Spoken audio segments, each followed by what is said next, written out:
representation of that, and you are the judge of the difference. So if I were to tell myself, you are beautiful, you are very beautiful, and words shouldn't bring you down, the world can't bring you down, come on, you're beautiful, you should believe that, no worries, don't try to be like other girls, you're beautiful. And I'm gonna sing that, and let's see how it affects us. I hope you can hear that. Can you hear the music? She just wants to be beautiful, she goes unnoticed, she knows no limits, she craves, she praises an image she prays to be sculpted by the sculptor. She don't see the light that's shining deeper than the eyes can find it. Maybe we have made us cover up her pain, cut her woes away, discover girls and cry after their face is made. But there's a hope that's waiting for you in the dark. You should know you're beautiful just the way you are. And you don't have to change a thing, the world could change its heart. No scars to you're beautiful, we're stars and we're beautiful. Oh, oh, oh. And you don't have to change a thing, the world could change its heart. No scars to you're beautiful, and we're beautiful.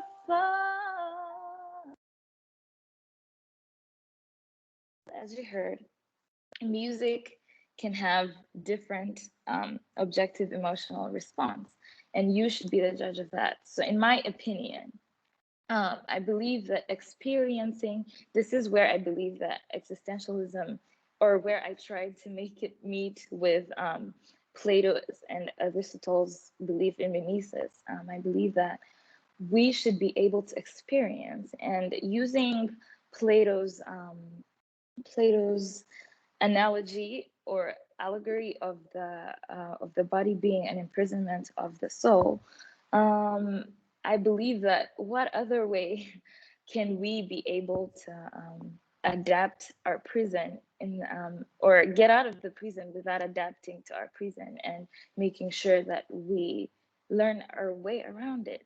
And the only way to do that is not by avoiding it, but by embracing it and experiencing without any preconceived notions. And so music, we should be able to allow ourselves to have that emotion and feel it. And we are the ones to control whether it connects our spiritedness with bodily appetite or connects our spiritedness with logic. So we should be the judges of that. We should have the control, and not wise men choosing for us what to hear and what not to hear, but us choosing for ourselves. Because after all, light shines in the midst of darkness, and so does the immaterial side of us shine in the midst of the material. Thank you. Wow, thank you so much, Pleasant. What an unbelievable presentation and performance. Yeah, I mean, I think I speak for everybody when we say the demonstration of the arts. It really helped your points land in a way that was like resonating in the soul, just as much as with the mind. So thank you for that. Yeah, so we only have like a minute left before the next presentation, but I mean, everybody's commenting there in the chat, so I encourage you to turn to the chat. And I will say this. It was very existentialist the way in which you performed.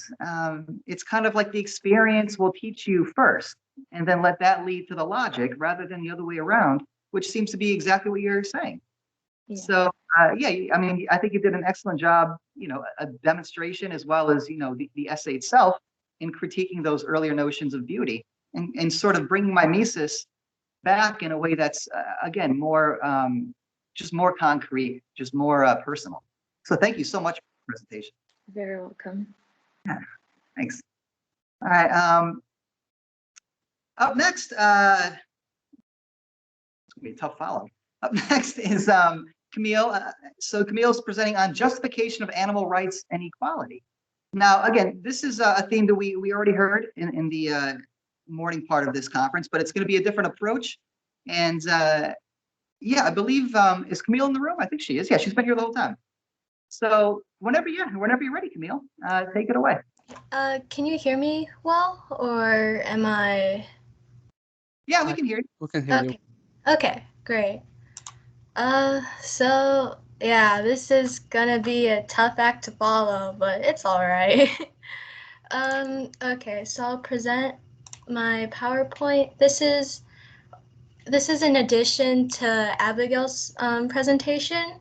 So while we have the same concept, I'll elaborate more on it in different areas. So justification of animal rights and equality. All right, introduction. Where does animal equality and the right stand given the current circumstances of how animals are treated in research labs and in the harvesting of meat in factory farms? Can everyone see the PowerPoint? Yes, we can. Okay, Yes. great.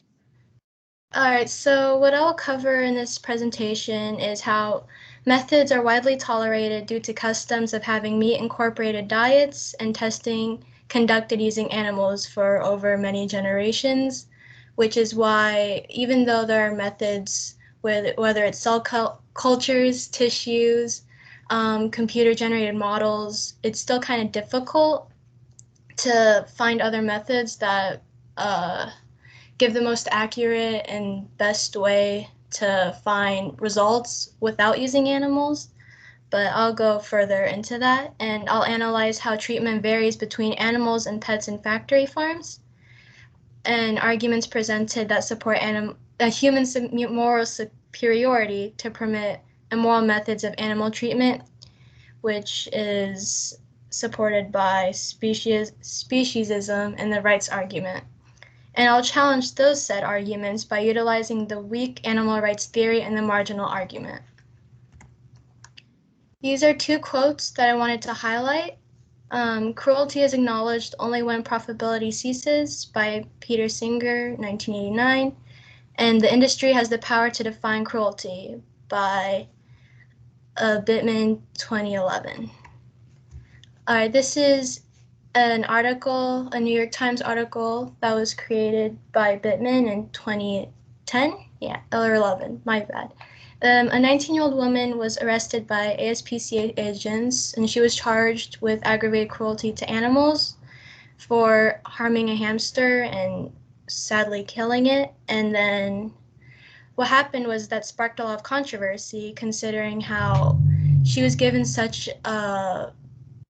severe and detrimental punishment when animals in factory farms and in research labs, they're treated in very gruesome, harsh ways, as though they don't experience any pain. And so majority of processed animals, which is approximately 10 billion every year, but now it's, nowadays, this was 10 years ago, but nowadays we've actually improved, which is very good. However, many animals are raised in uncomfortable conditions and put through gruesome methods, all to sell to humans for consumption. And referring back to the quote that I mentioned earlier, how only industries can determine what's cruel and what's not, common farming exemptions consider any common practice legal, whether it's castrating cows, pigs, and harming other animals in a way that'll increase profitability and minimize costs. But there are laws, and this is because of justifiable purposes, which is pleasure, convenience, and corporate profit. There are even laws that are prohibiting filming of factory farms and animal production. But one improvement that we're seeing is that there are many reforms to decrease animal cruelty, and many corporations that are coming out. Like if you've seen in the grocery store, there are pasture-raised eggs and chickens. Even though they tend to be more expensive, it supports a very good cause. And the author of this article, Bittman, he proposed to raise fewer animals and treat them well to reduce overconsumption and maintain their well-being. There are powerful and practical emotional reasons for protecting non-rational human beings, reasons which are absent in the case of most non-human animals, by Mary Ann Warren. So I will cover speciesism versus the weak animal rights theory proposed by Mary Ann Warren. Humans, by virtue of their species membership, are morally more important than non-human animals, which is the definition in reference to speciesism. And speciesists supported those justifiable purposes, which is convenience, corporate profitability, and just habit and whatnot. And they put desires above well-being and lives of animals, since animals in factory farms have to endure the harsh processes that make meat and animal products more affordable, and to find specific results for experiments in labs. And this is where the weak animal rights theory challenges speciesism, with sentience, which is the quality of being able to sense experiences, be it pain, happiness, suffering, etc. And the principles that make up the weak animal rights theory is that any creature has the right not to be forced to exist without the opportunity to pursue its satisfactions in its natural mode of life. And any sentient creature has the right to not have pain, suffering, or frustration inflicted upon them. No sentient being should be killed without good reason. And now we'll move on to the rights argument versus the marginal argument. And the rights argument is the belief that animals lack moral rights while humans possess them. Those with moral rights are morally permitted to treat those without moral rights in which way the rights beholder believes is best. And what defines these moral rights is what we can consider as being able to enter reciprocal arguments, think about one's future in complex ways, conform one's behavior to principles they freely and rationally endorse. And we'll challenge this with the marginal argument to support that animals should have and are born with these rights and equality.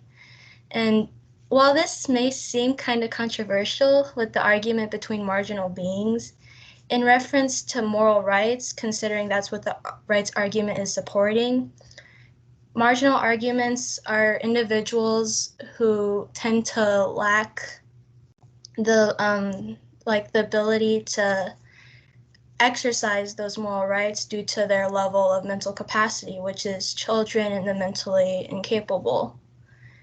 And so if it is immoral to kill and eat marginal human beings and to painfully experiment on them, then it is immoral to treat non-humans this way. So it is almost always immoral to kill and eat marginal human beings and to painfully experiment on them. So it is almost always immoral to kill and eat animals and to painfully experiment on them. This is very controversial, as I mentioned, but in reference to those moral rights, what we can see is that despite how animals and plants and any non-human creature, even though we aren't really certain and we don't have very much study and idea of what their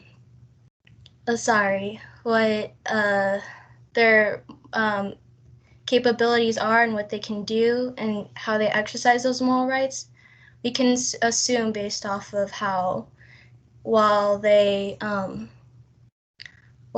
have the same mental capacity as normal majority human beings with their moral rights, it is not right to deny those rights when there are those that we give better treatment because even though they don't have those same moral rights that aren't granted in relation to animals. In conclusions, possession of sentience, weak moral rights, and level of mental capacity grants such attribute of equality and respective rights to animals.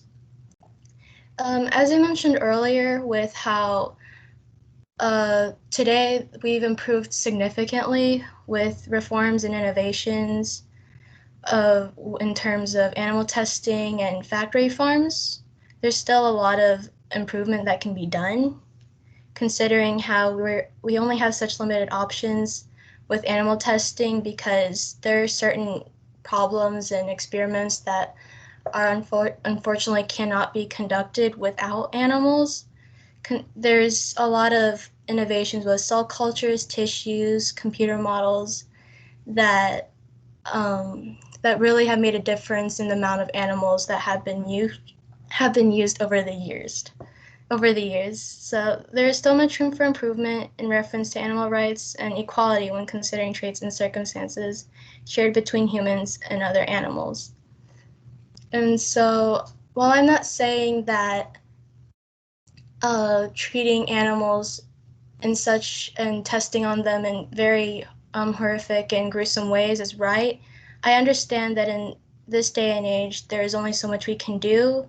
But in the article that I read, about 9% of the population in the United States is vegan or vegetarian.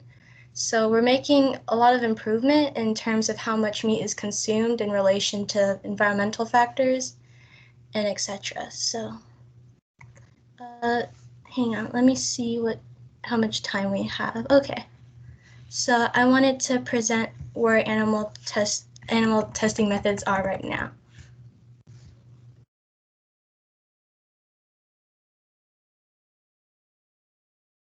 It is probable that we're not going to be able to hear it since you have to share also the audio whenever you are sharing your screen. Okay. So for that you have to like unshare and share again, but clicking the sharing sound as well. Okay. How do I do that? You have to first unshare and share your screen. Okay.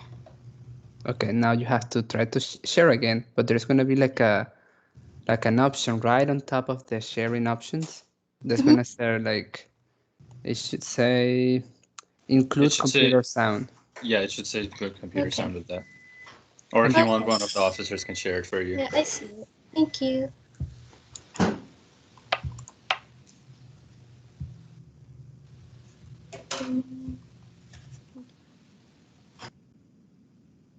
All right, can you hear it now? Yes. Why do we do animal experiments? We need scientific data to assess the effects, good or bad, of nutrients and other chemicals in our food, medicines, and other products. And with new products emerging all the time, the demand for data is only increasing. Most data come from laboratory testing. Sometimes trials are done on humans, and that includes testing on new medicines. In most cases, though, that would be too risky. So we traditionally rely on animal experiments. But for various reasons, society and scientists are increasingly unhappy with animal testing. Most obviously, we don't want animals to suffer. And our society is becoming less willing to accept it. And experiments involving animals are expensive, so there are economic considerations too. But crucially, mice are simply not people. Organs on a chip, tissue cultures, and computer models can sometimes more closely mimic human biology. They can help us understand what happens inside our body to the things we eat. So the good news is that new science and technology are making alternatives to animal testing not only viable, but in some cases even better. What are these alternatives? We call them the 3 R's. Replacement is about recreating the conditions inside a living being using cell technology or computer models instead of animal experiments. So in this way, along with observations, from animal experiments, we can use data generated without animals too. Reduction means obtaining similar information from fewer animals or more information from the same. This can, for example, be achieved through improved study design and statistical analysis. The additional information can then be used to minimize the number of animals needed in experiments. Refinement is about relieving the pain or distress of test animals and improving their welfare. Laboratory conditions of animals are better now, but more can still be done. But can we do risk assessment without animal data? Well, more complex effects are still difficult to predict from cell culture experiments, such as what happens to chemicals in our body after we eat them. And that's why in some areas, such as pesticides and food additive authorization, the law requires that we look at animal data. And a future without animal testing. With more scientific innovation, soon we may be able to ensure our food is safe with far fewer animals than today. Maybe one day we'll be able to do it with no animal testing at all. And wouldn't that just be great, guys? Come on.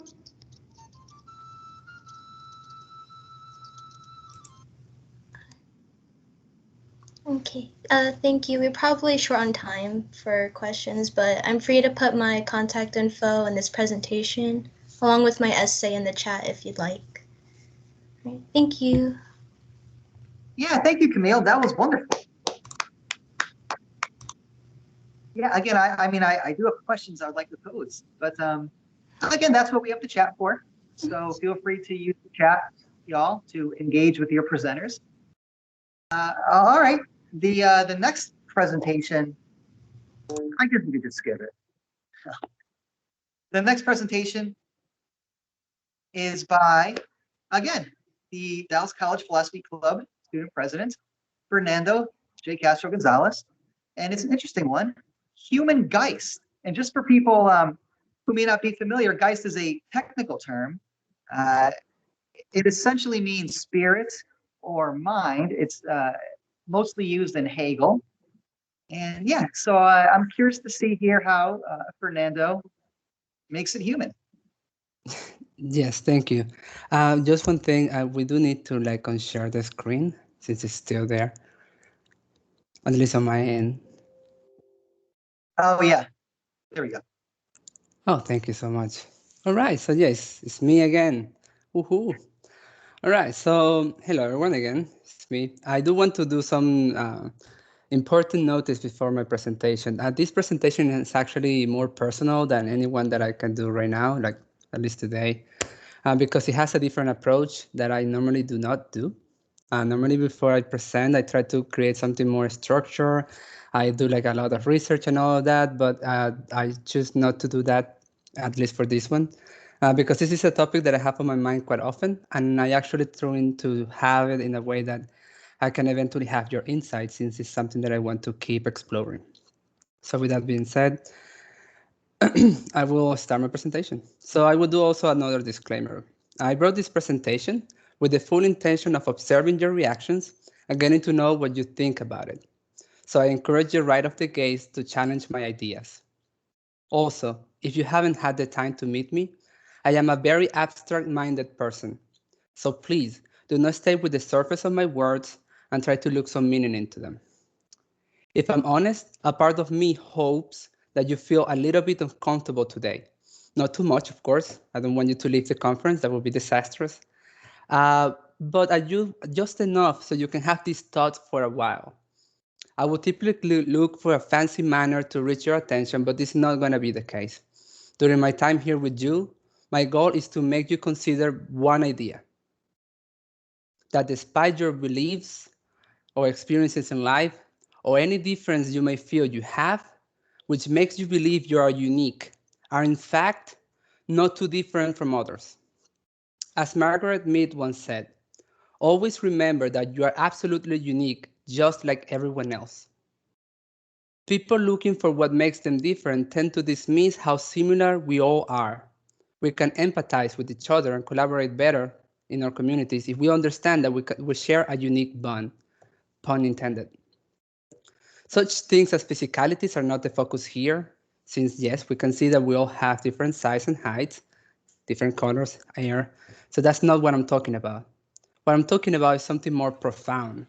I am articulating what we all go through this, that we all go through the same Geist experience, something more spiritual, internal, just that their manifestations is different. This Geist is in its core the same, and we can understand each other if you see yourself as a base model.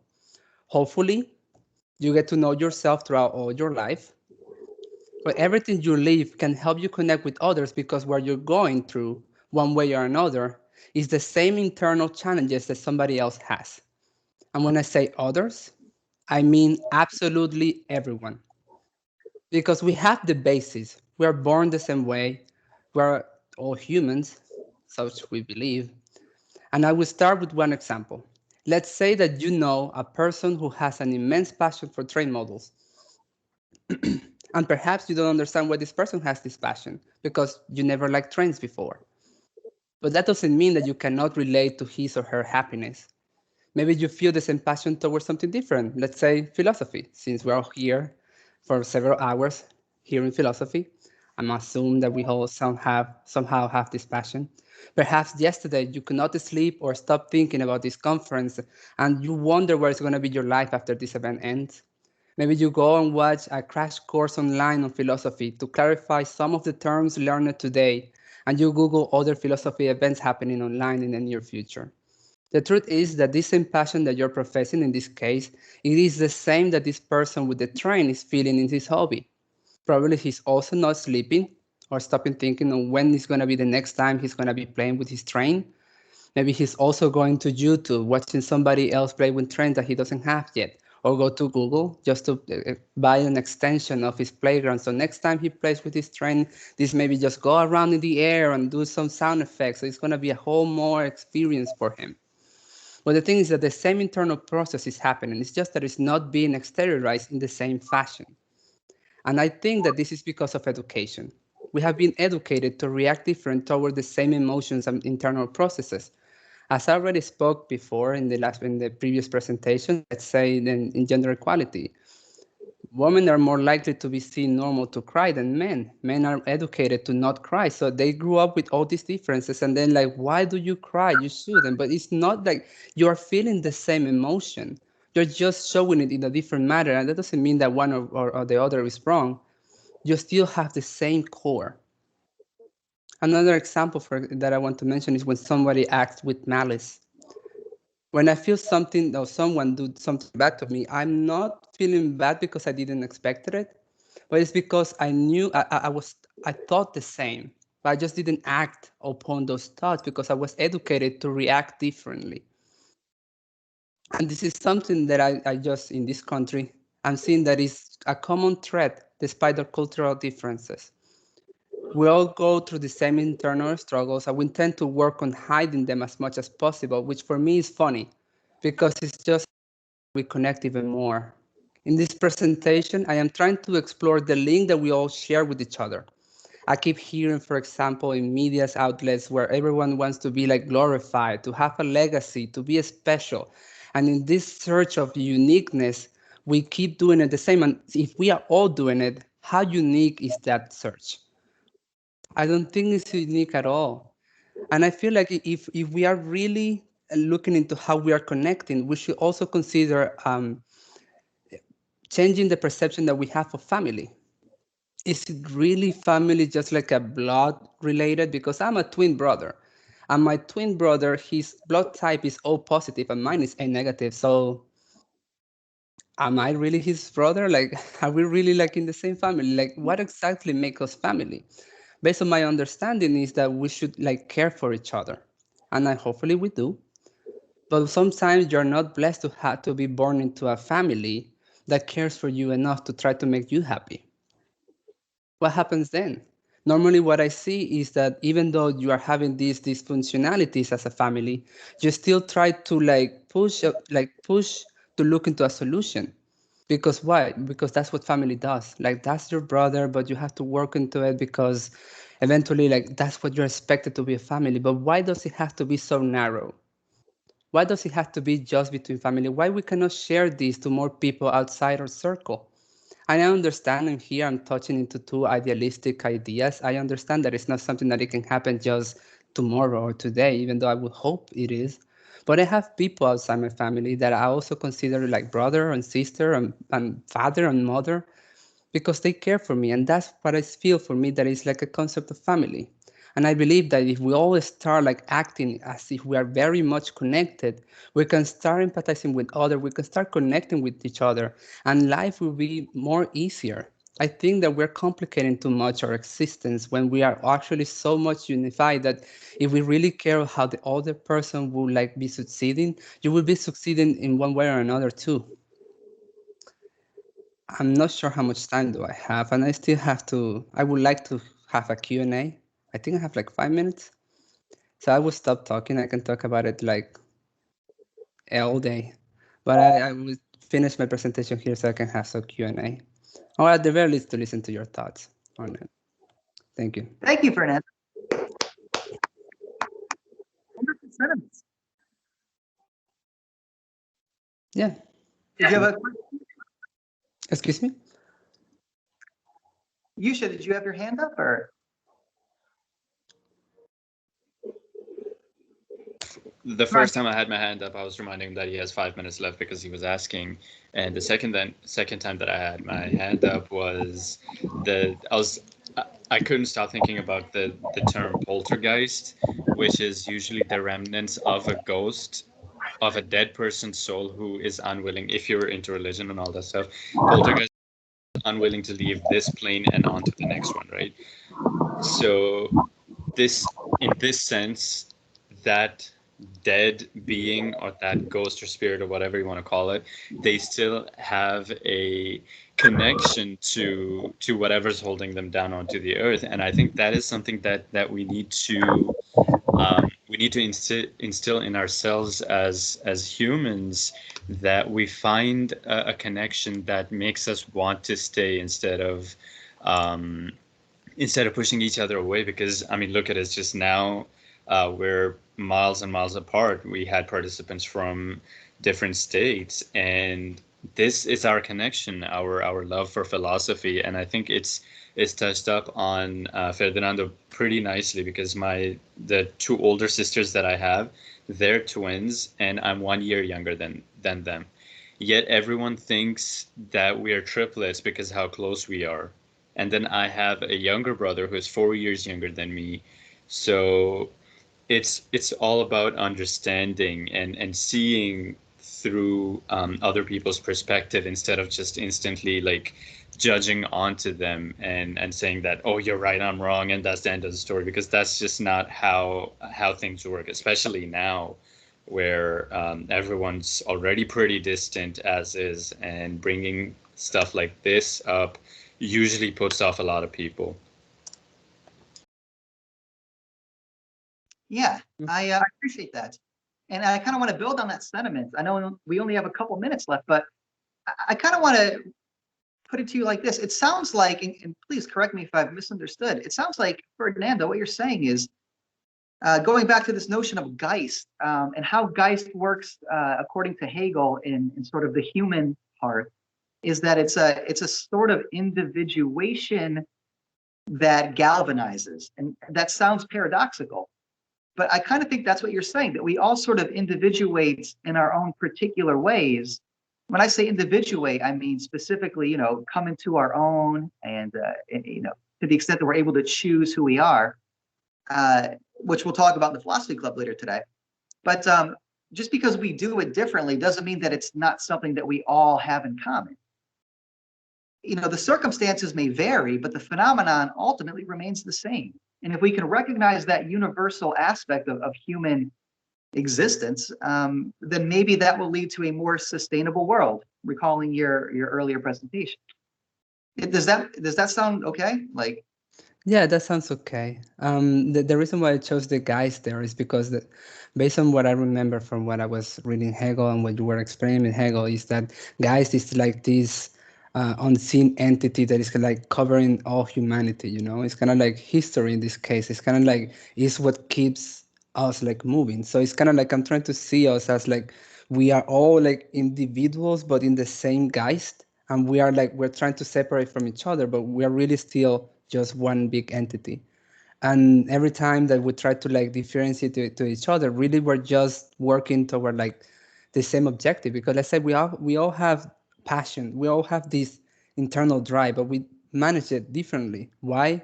Because if we all have the same passion, really we wouldn't be able to sustain ourselves as a species.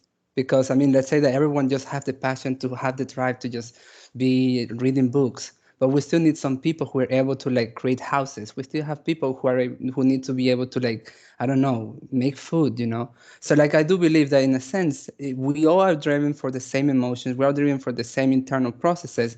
We're just using them in direct manners, which sometimes we try to focus so much in like we focus so much in this manner that we start like seeing others as different individuals, but you don't understand that you're actually the same, you're just acting differently, and you have been educated to do something different. But like if you really analyze yourself, if you like self-analyze long enough, you can see your life and you can project it toward others, and you will be able to understand them because he's going to the same process regardless of what you believe.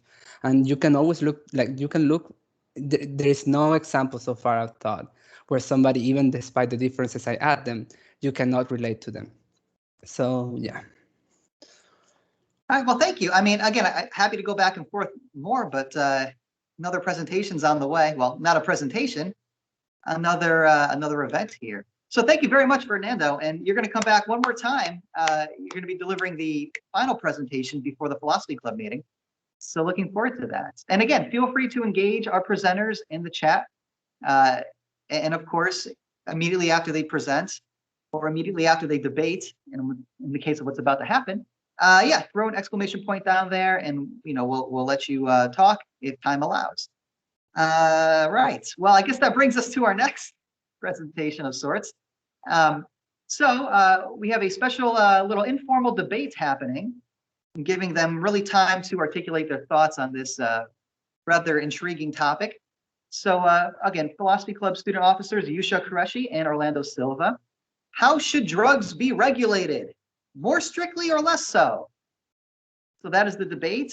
So I'm going to let you all kind of, I suppose, make your opening statements of sorts, and then we'll kind of make it in a very informal way, kind of almost a conversation. And so I'll let you guys directly respond to one another, of course. But yeah, I'm not sure who you want to go first. Y'all. Can I make a disclaimer real quick? No. Okay. So Fernando, you yes, go. I'm gonna make it regardless because it's my time now. To everyone, this is just Orlando is one of my bestest friends, of course. I'm not gonna say anything that's gonna hurt him, but at that point, this is just a very informal debate. We're not looking to have a winner or a loser. The point of this debate is just to get our points across and hopefully get you guys thinking about this kind of a very sensitive topic that people usually avoid. So Orlando, if you want to take the lead on this one, go ahead. Okay, I was gonna let you go first, but I don't mind. Just to give like a very brief description of my position, I think the title was a little bit mischaracterized because it was basically saying, should drugs be legalized and regulated, or should they just not be legalized and be more strict on them? And they did not submit a title in their proposal. Just saying. All right, Nancy. Okay. Well, my position is basically I do believe they should be legalized and regulated, because there's many factors and many different layers to this. In terms of criminality, health defects and benefits, taxation, regulation, and the different kinds of ideas when it comes to legalization. For me, I think the benefits of what can come from regulating certain drugs like psychedelics and microdosing them, and CBD and THC. Essentially, there's a lot of benefits that can come from it. Whether it's taxation and the revenue that you can generate from that, whether it's the benefits and the psychotherapy that comes with it. The list goes on. But that's just my very brief position. I'll let Yusha go ahead. Thank you. My positioning on this topic is that drugs should be criminalized because even as is, we don't have a very strong, governmentally speaking, we don't have a very strong standpoint on it. and look at everything that goes on, especially the focus points of this kind of drug abuse and overuse is in low education, low income areas. And if you make things like drugs as accessible, sure, there will be a lot of regulating to go through, because if you go to California and you buy marijuana from one of the legal vendors, right? They have an entire process you have to go through to obtain that, whatever you're trying to get with that.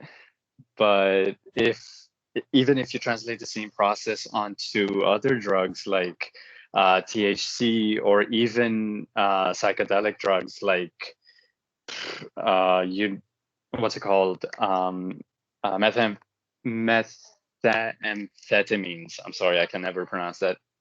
So those drugs, methamphetamines, are used in a lot of patients when it comes to having them focus on something. People who have severe issues with focusing on something, or they have very emotional kind of barriers which doesn't allow them to do that, those people are given methamphetamines. Now, with this drug, what happens is that I'm sorry, I got distracted. With this drug, what happens is that methamphetamine covers your brain to where it stimulates and produces dopamine and norepinephrine, these two chemicals, right? And as soon as you come off of, as soon as the effects of the methamphetamine wears off, your brain, this chemical does not teach your brain how to live without it. You crave more, and eventually you become so habitual to it that no matter how much of it you consume, is never enough for you. And that is why my standpoint is that they should be criminalized. That's a good perspective there. But I'm glad you kind of brought up the lower income situation, also, you know, the defects that it can have. But kind of just to kind of counteract that, I'd say I think it could actually be beneficial for lower income families. I mean, there's two perspectives here. So one could be in dealing with trauma. So in the regulation of these drugs, essentially, you're not going to have anybody just buy these drugs with the highest amount of percentage of psychoactive chemicals. You know, they're going to be regulated to the point that it's going to be effectively used, it's going to have a purpose, and essentially it's going to be used for specific therapies. Like, for example, psychedelics in terms of MDMA and psilocybin, I'm not sure if I'm saying that right.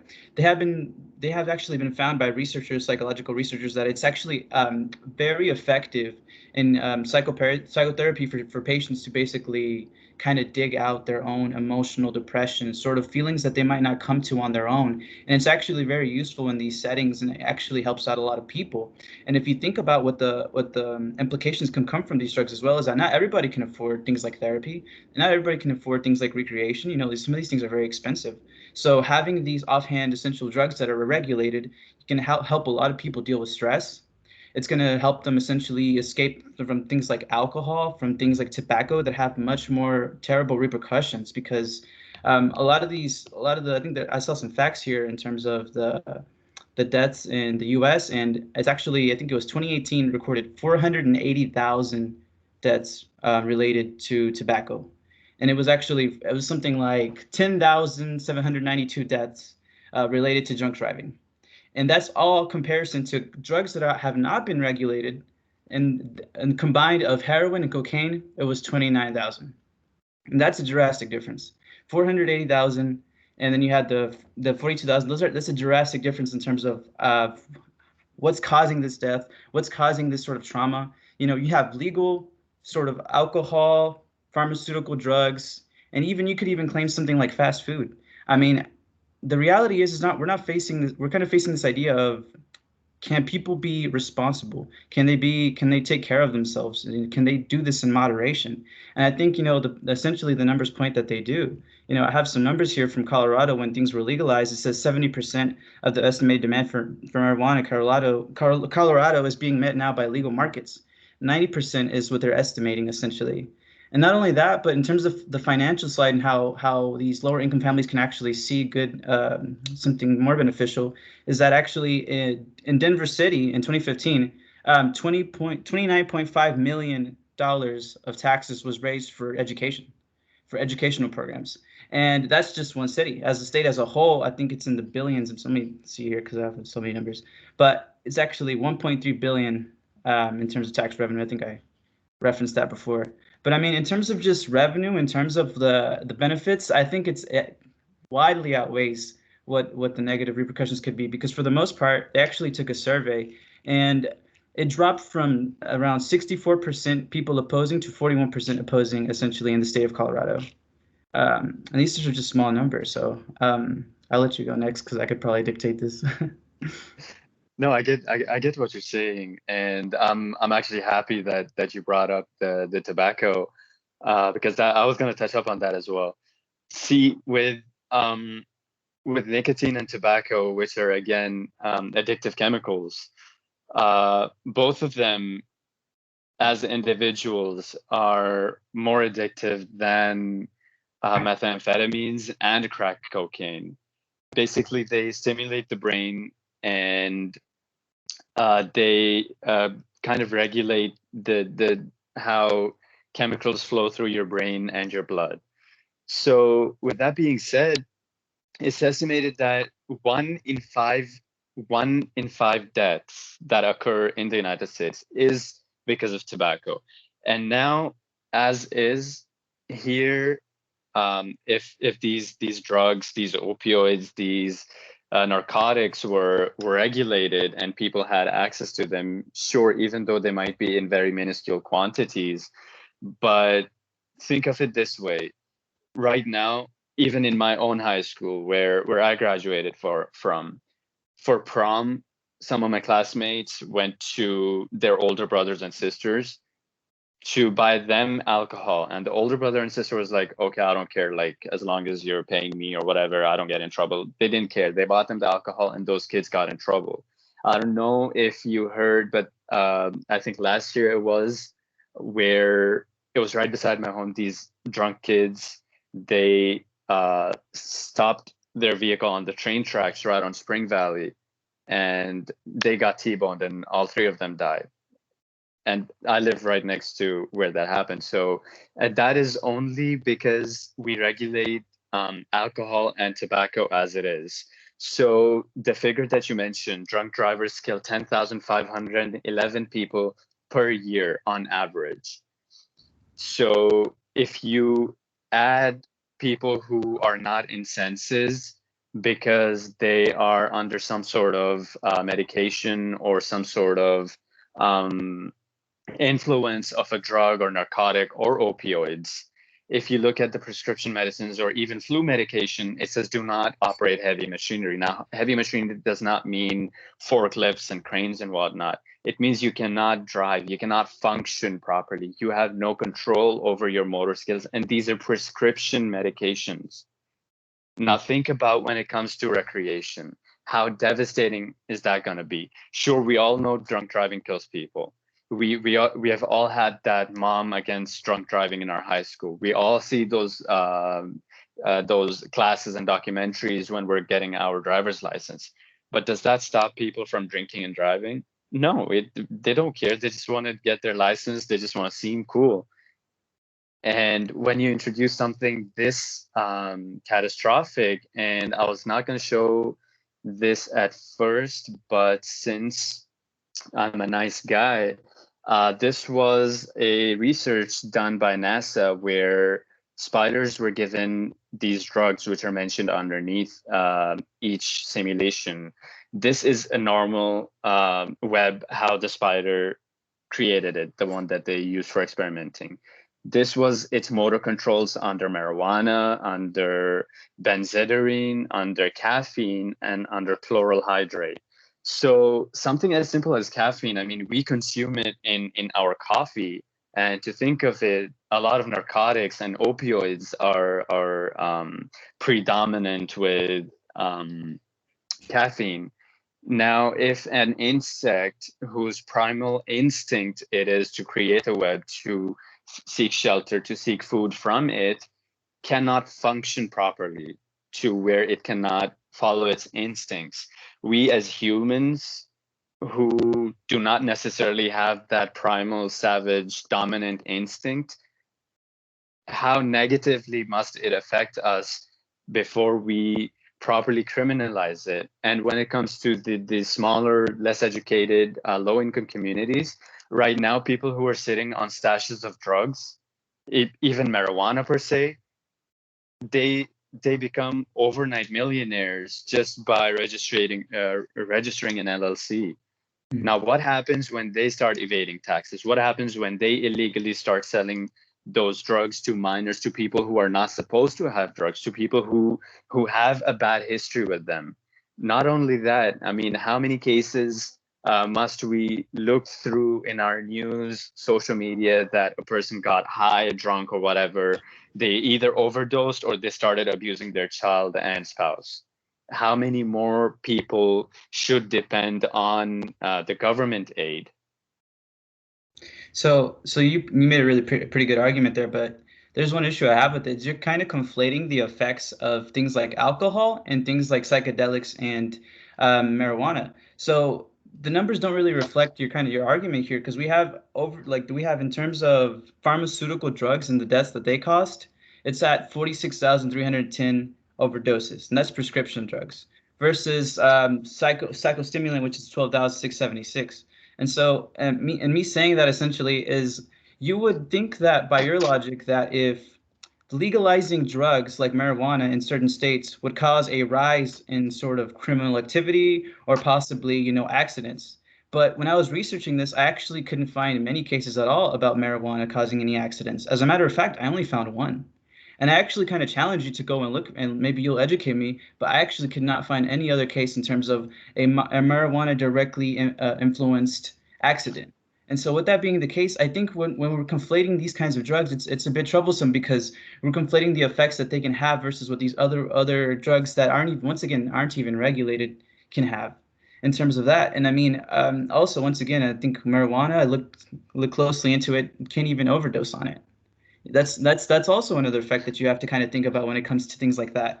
I mean, and furthermore, I looked at some surveys that were talking in Denver, Colorado, and I'll quote this. Opponents of the Colorado initiative said it would interfere with employers' drug testing policies and create hazardous workplaces. But employers have actually been able to maintain existing policies and create new ones as they see fit, and there have not been any new or increasing marijuana-related problems. And this is straight up from the CDC. So it makes sense what you're saying here, but just the argument just doesn't hold up in terms of the numbers. The reality is, I think things like psychedelics and things like psychoactive drugs have been around for a while. You can go back to indigenous people who use them for ceremonies. It's sort of this emphasis of self-discovery, or rather just self-reflection. Although, yes, they can have these negative effects if not used in moderation, but that's the point. It's not used in moderation. Is that people who are using them now legally are going to continue to use them illegally. But the difference is this, is that they essentially are having to go to criminal places. They're having to get involved in criminal activities, and essentially are having to put themselves in danger just to get these drugs that they feel they need. That's something that will exist regardless if it's regulated or not. And as a matter of fact, just to show you the numbers, the U.S. has annually spent $47 billion on the war on drugs. 1,654,282 arrests in 2018 for drug law violations. 367,000 arrested for a marijuana law violation in 2018. I might have said that wrong. But what I'm saying is the numbers are ridiculous. When you're looking at what the drug offensive, like first-time offenders are getting arrested because of the criminalization of these laws. And what that's doing is it's making it worse, because then it creates a cycle of criminal activity. Because once they go to jail, guess what? They're put into an environment where they have to survive essentially by putting themselves into these groups that they shouldn't have been to begin with. I think the focus here shouldn't be on criminalizing the drugs, but rather understanding that, people aren't necessarily born to the same advantages as others. And so they may seek certain refuges in these drugs. And so in understanding that, we should be more tolerant to how they might act, and as to whether or not how we can help them. And how we can help them is by regulating the drugs and making it a little bit less harmful to them. And that's what regulation can provide. see, yours and mine arguments are kind of in the same direction, but you keep referring back to the only drug which claims not to have any side effects, which is marijuana. Sure, but that's only one thing. Now, if you think about opium, the base plant off of which opioids and opioids, the delta and tango, the DNT, those are different things. But that's if you're into chemistry, of course. But if you look at it, one of the greatest countries to have ever existed of culture, of finance, of trades, of skill, art, fighting styles, technology, whatever, a greatest country as China, they were brought down, even down, laying belly flat, not even on all fours, because of this one plant called opium. If you've studied world history, if you've lived outside of the United States and you know what's happening outside the United States, you would know that they were called the sleeping giant because a country, a nation as great as them, they were brought down because they started regulating this stuff. And then they eventually had to criminalize it, where they shot anyone who had any possession of any sort of drugs. And now look at where they are financially and economically. They're one of the countries who have the least amount of debts, if any. And you keep referring to marijuana again, but here I'm talking about, see, marijuana, sure, it might start getting regulated, right? What happens after when people start exploring these new drugs? Sure, criminals are gonna keep using these drugs regardless if it's criminalized or otherwise.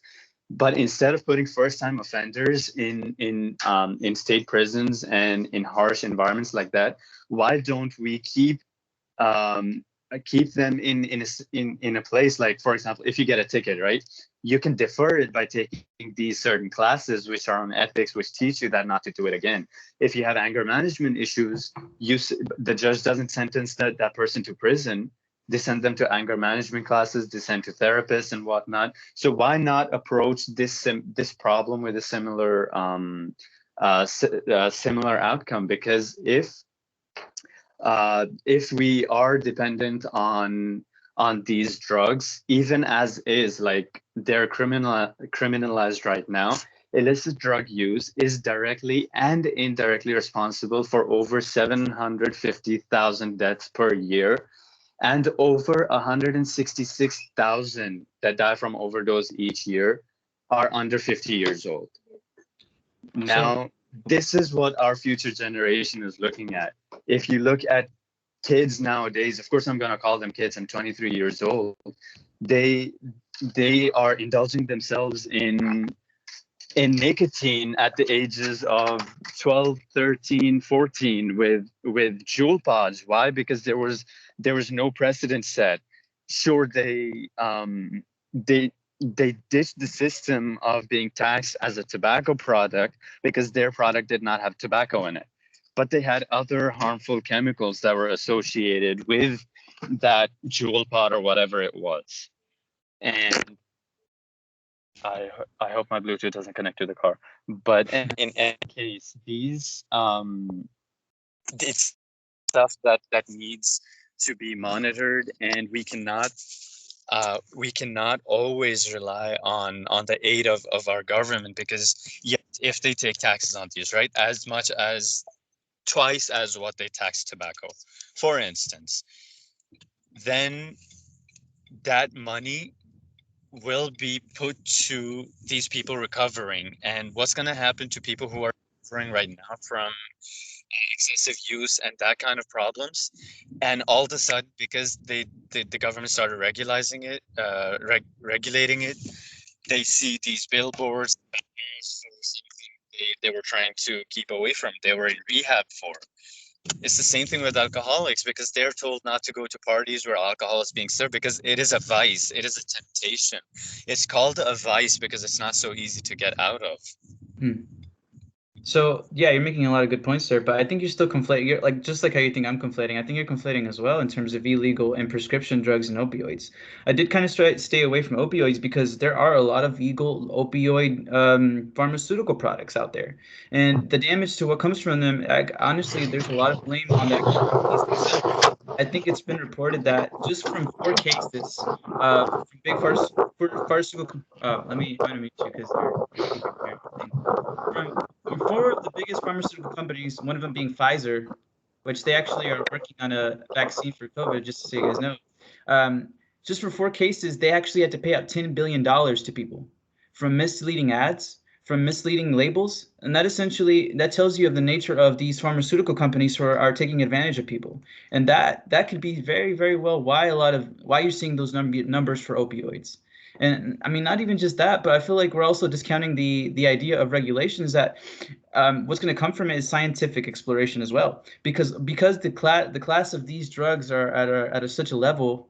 We can't actually, a lot of places can't do research for them because either there isn't funding, either the legality is in the way. So essentially our actual research to see how we can better these drugs and have them be beneficial for people is just not there, because once again, because of the criminalization. And I understand you were referring to China, but I think the actual intricate idea of what was going on there, I mean, it's a wide population, it's a different country. I don't think it's necessarily the same case. And furthermore, I also think you're discounting the financial benefits as to what can come from this. I mean, as you've seen, the numbers are in the 200s and hundreds of millions in terms of tax revenue. Imagine all that money coming to education. And let's think about how many times we've said, oh man, you know what? Teachers don't get paid enough. Oh man, you know what? Like, why is it that our education, we have the same books? So just think about it. Not even just that, but looking at some of the facts once again in terms of just the legalization in Colorado, it was actually deemed number one. Denver was deemed the #1 city in 2015 after legalization. Basically, people were moving there in the hordes in terms of tourists. You've seen these places that actually legalize these drugs they gain a lot more from it than you see them actually not gaining anything at all. And in terms of the opioids, which once again, I do see the same problem you do in terms of the usage and abuse, which can lead to overdose. That is where I would claim that that's going to be much more stronger regulation would be needed. Essentially, where it would not be off the counter where you can just buy it just offhand. It would have to be something you can possibly be prescribed. And so I think when it comes to regulation, it's not, oh, everyone is just going to get every drug and we're all going to get high. No, it's going to be, we're going to set a standard for what people can actually use. When you think about it like that, and then you compare it to the criminalization, the number of people in jail because of this, number of people suffering because of this, because they were grown into an environment and a culture that told them it was okay. When you outweigh the two, I just don't see the argument. I just see it's much more beneficial to legalize. Yeah, I see what you're saying, but again, Colorado, specifically Denver, or even California for that matter, these two, you cannot say that their tax revenue went up solely because of legalizing marijuana. 1. 2, it's a lot of their income comes through tourism. If, like, I came from outside the country 4 years ago, and when I put on USA on Google, right, the first 3 things that come up is Colorado, California, and New York. And all 3 states, I don't know if you got the pattern, but all 3 of them have some sort of leniency towards marijuana. Why? Because a lot of the other countries, they don't have that. And so far as regulating any kind of drugs goes, it not only looks bad, but it has adversely negative effects, because if someone says that, oh, I'm going to Amsterdam, right? What are the first things that comes to mind? They're going to either get high or for adult extracurricular activities. So is that how the US really wants to be seen by other countries? Like, hey, they have this kind of stuff there, let's go do this, this, and this. But on the other hand, you cannot disregard the fact that even the medication that people take, for example, for Alzheimer's, a lot of those medications have opioids, and some others have other substances with them. So they are addictive. Hey, someone. They are addictive, and people get addicted to them, even though these Alzheimer's medication or memory loss medication or anything like that, what could be more regulated than this? And the last point that I'm gonna present is, who do you think is going to be regulating these drugs? You think Microsoft, Apple? No, it's all going to be regulated by big pharma. And who's to say that they won't do anything worse than they're already doing? I mean, two presentations in a row we had where people were fighting and presenting on animal rights and that kind of topics. So are we really going to literally give up our freedom on the basis of legalizing something that is innately harmful to us, that makes us not ourselves, philosophically speaking? We are not the Dasein anymore. So, man, that was a strong point. I really liked it, especially the pharmaceutical one. But just to kind of respond to that, I mean, even you brought up Alzheimer's. Well, actually, marijuana has been seen to treat Alzheimer's. Also, ALS, HIV, AIDS, cancer, Crohn's disease, epilepsy, glaucoma, severe chronic pain, nausea. So I think it's pretty easy to say that for marijuana, it's not very much added chemicals. It's very simply just the actual content of the drug, whether it's the cannabidiol or the THC and the percentage, that can be debatable. And I know that you say that I refer to that a lot, but that's just one example of how what you just said kind of just does not apply. And going back to the whole idea of cultural shift in terms of how do we want to be seen around the world, I think, and regardless of what we think here in this debate, I think the future is kind of set. I mean, we've seen like 1, 2, 3, 4, 5, 6, 7 new states that legalized marijuana in the past election just recently. And we had Oregon that legalized all drugs for small amounts. I think regardless, we're seeing the attitude of our country, regardless of what we may think. We're seeing that it's moving in that direction. And I think that's because I feel like they see it the way I do. It's just the benefits largely outweigh the fall, because then you can look at things that are currently legal. If I go on a McDonald's diet and I eat McDonald's for the rest of my life, guess what? I'm probably going to, get some really bad health effects. And in the same sense, drugs are in the same sense. If I keep using drugs in a very unmoderated way, I'm gonna essentially suffer from it. So it's not essentially that it's enabling people. I think it's a reflection of who you are as a person. Can you moderate, or are you just going to be reckless? I think that's something that we should take accountability for. And you are referencing the idea of, everybody was kind of referring to these animal rights. Well, I'm going to refer to your sister. Maybe we should have accountability and choose which businesses we buy products from. And so if THC and all these other drugs come around, maybe we should take accountability and see who we're buying from. And then I'll end my argument there. Yeah, we got to stop y'all. But yeah, really interesting, thought-provoking conversation here. And yes, Yusha's sister Isra presented earlier this afternoon or this morning. But yeah, I mean, again, you can see how this conversation can go on and on. And I appreciate y'all taking some time to sort of also give a little demonstration of how it's like to engage in discourse like this in a way that's informal, but still very focused and still very passionate. But speaking of legality, it's time for our next presentation. So our next presenter is Eric Nash, and he comes from Texas A&M University. And he's presenting something called The Moral and Legal Implications of Granting Ecosystems Legal Personhood. So yeah, I'm very excited to hear this presentation. And again, it sounds like it's going to have to do with the linking or the intersection of environments themselves, ecosystems themselves, with personhood. And it's of a piece with Isra's presentation from earlier on businesses and personhood. So yeah, Eric, I believe are you in the room? Yes, sir. I believe I am. I'm new to Microsoft Teams, so can you hear me? Okay, yes. Sweet. Yes, he's here. You're fine. Take it away. All right, perfect. So I'm going to try to share the presentation on my desktop. Hold on. It looks like I have to give some access. But yeah, Dr. Is it Monzi, correct? Maybe? Yes, well, yeah, my project talks about, thank you. My project does talk about legal personhood in the intersection of the environment and law. And actually there is a lot of similarity with, sorry, I'm still trying to figure this out, with corporations. All right, can you see my presentation? Yes. Okay. Yes. Awesome. Okay, so this is actually a thesis that I worked on last year whenever I was a sophomore, and it was a very exciting topic. I was funded by the Melbourne G. Glasscock Center for Humanities Research here at A&M. I was able to get an award for doing research there, and so I would like to give them credit. First and foremost, they helped me a lot, and if it was not for them, this project would not have happened. But okay, so the philosophical and legal implications of granting ecosystems legal personhood. By philosophical, I do mean moral. I'm going to be talking about axiology and ethical theories. And yes, so we will begin.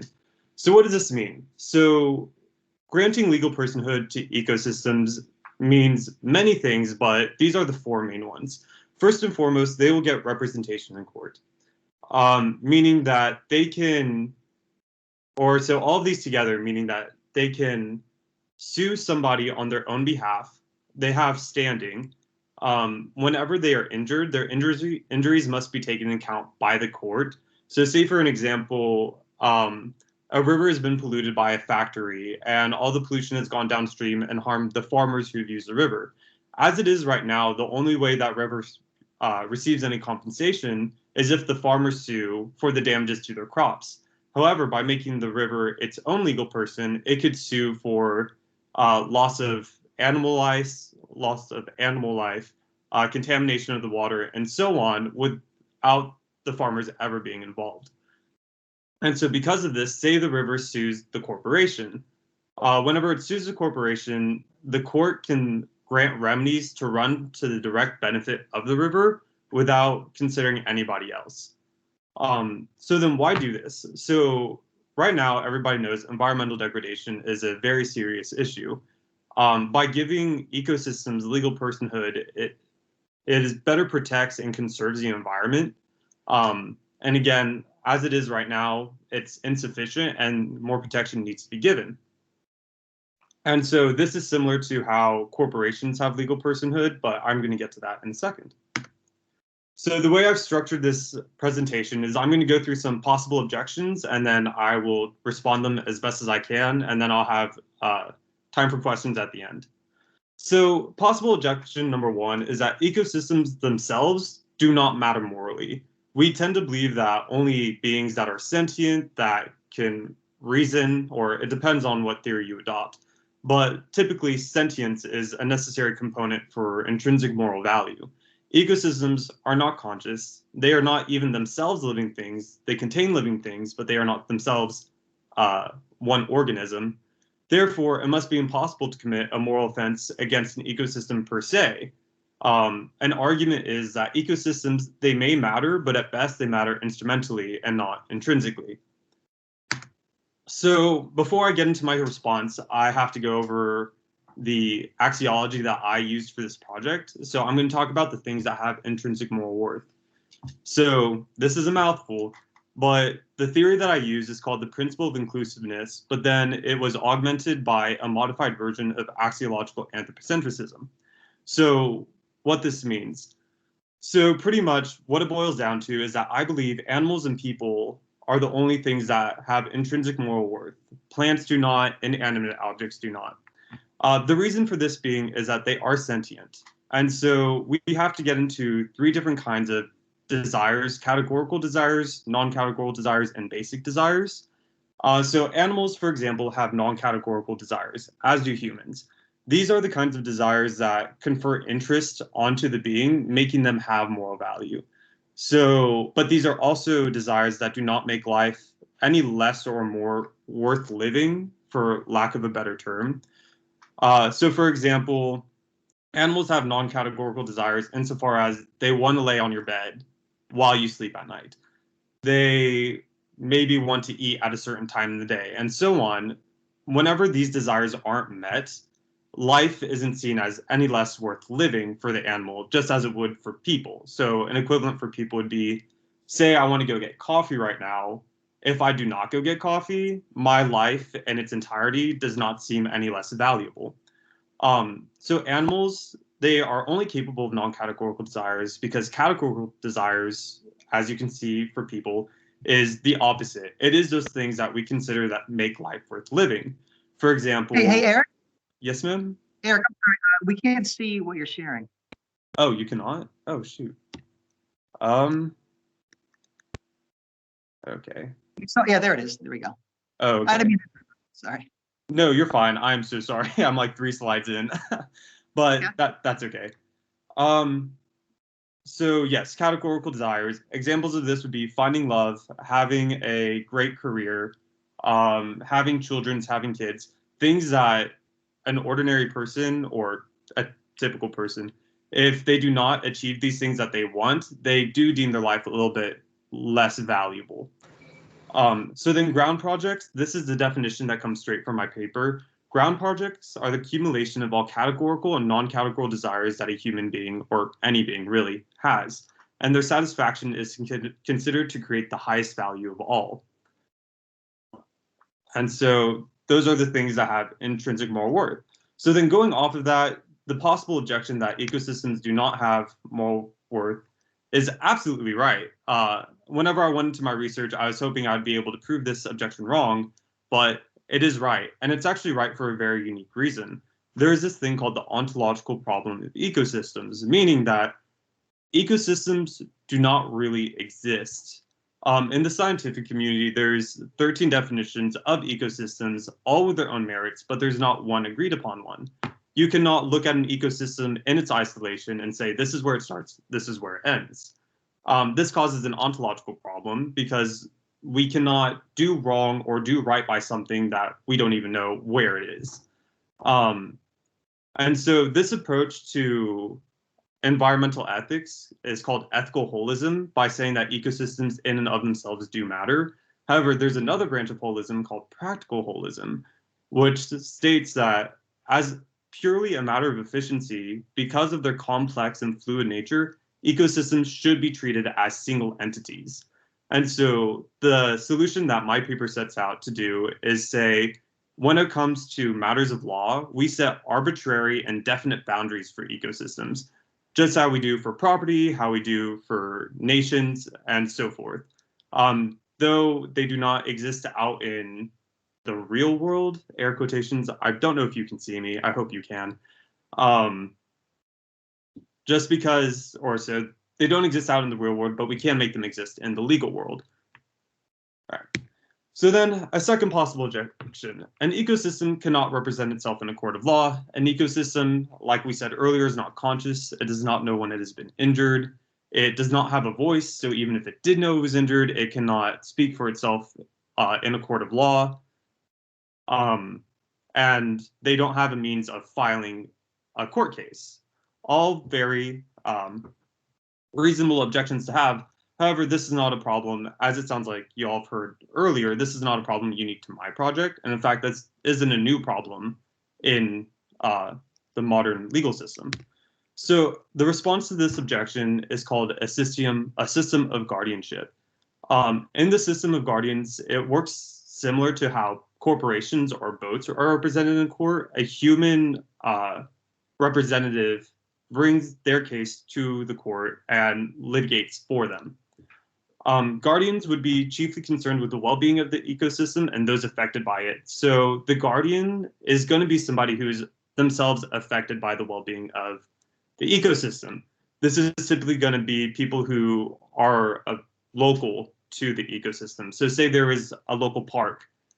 We can define that as an ecosystem, and then we can say, okay, people of the community who enjoy this are able to be guardians for it, because they have a stake in the well-being of the park. A benefit of this is that it takes protection of the environment from the federal to the local level. No longer are executive agencies like the EPA responsible for defending ecosystems, but the people of the community are. This completely eliminates environmental protection being a political football. A very big issue that happens every 4 years is that a president can appoint somebody to these administrative agencies who are very sympathetic or not sympathetic to ecosystems, but then any policies that they put in place can be rolled back by the next administration, therefore giving very capricious protection to ecosystems. Right. Yes. Okay. So then a third possible objection would be, this would do more harm than good to people. and that this is eco-fascist. Eco-fascism, it's kind of a term used in the literature. It's very pejorative. You do not want to be an eco-fascist. It's kind of saying that ecosystems are on equal level, or anything in nature is on the equal level to humans, which is very, very detrimental put into practice. But exactly, so by giving ecosystems the power to sue, we can no longer progress as a society. We cannot develop new land, and any land that is already developed, we run the risk of having to tear down in order to restore already damaged ecosystems. People, as it is right now, own ecosystems. We have property on which ecosystems exist, or exist as far as they can exist. So this creates the problem of property. I mean, we have a right to property. And then again, this puts a high burden on humans to act within the law. You live in fear of being sued by an ecosystem. The objection essentially is too much powers are given to ecosystems to where it harms people. And honestly, the benefit of this is to ultimately help people by preserving the ecosystem. So then a response to this is that giving some rights does not mean giving absolute rights to the ecosystem. So if you recall ground projects, as I said earlier, I advocate that if an act satisfies more ground projects, then it is permissible to destroy an ecosystem.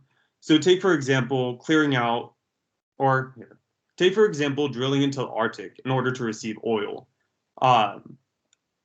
This is a complicated case because my theory suggests that if it is possible for us to have other energy resources, then we should exhaust all of those other options before drilling into the Arctic. So if we have money to fund research into renewable energy, then the Arctic ought to be left alone. That ecosystem ought to be left alone. However, if we need to drill into that oil because it is what we need to do in order to protect a person's ground project or multiple people's ground projects, then we have a case to do so.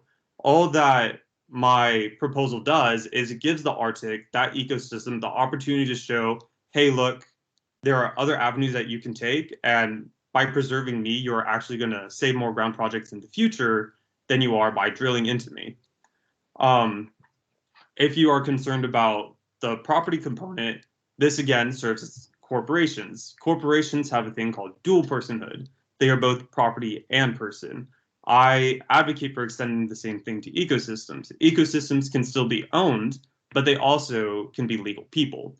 So take, for example, neighbors X, Y, and Z could collectively own ecosystem B. So say you and your two neighbors collectively own a swamp ecosystem. You each own your land and you can each develop on your land, but you cannot cause egregious amounts of harm to the ecosystem. And so, as I said earlier, people who locally enjoy the ecosystem are people who are able to be guardians. So in this case, it is likely that X, Y, or Z would act as a guardian for the whole ecosystem, but still own their own part. And so the conclusion of this is, by granting ecosystems legal personhood, the interests of people today, people of the future, and animals are better situated to be satisfied. As I said earlier, the satisfaction of animals' interest does matter, but it does not matter as much as ground projects. However, it is still a benefit that needs to be considered. Or earlier on in my project, I came to the conclusion, I forget the philosopher who stated this, but unless something big and completely unforeseen happens, we have a pretty good reason to believe that people of the future will exist. And so people of the future, we need to consider their ground projects because one ground project is not more valuable than another. So preserving ecosystems now guarantees, or doesn't guarantee, but it increases the likelihood that the ground projects of future people are at least have a chance of being satisfied. If there's no ecosystem, we do not enjoy a lot of the benefits that ecosystems give us, such as fresh air, clean water, going through the carbon cycle, things such as that we need to live. And so if those things are not possible, then we are doing wrong to our future generations and letting down their ground projects. This legal technique is not some far-reaching fiction. In fact, it's already being implemented in areas of the world. For example, last I checked, Lake Erie is its own legal person. It was made its own legal person whenever I started this project, and I believe it is still going on. But then also Lake Whanganui or River Whanganui in New Zealand is its own legal person also. And the system has worked to restore the ecosystem and to preserve it.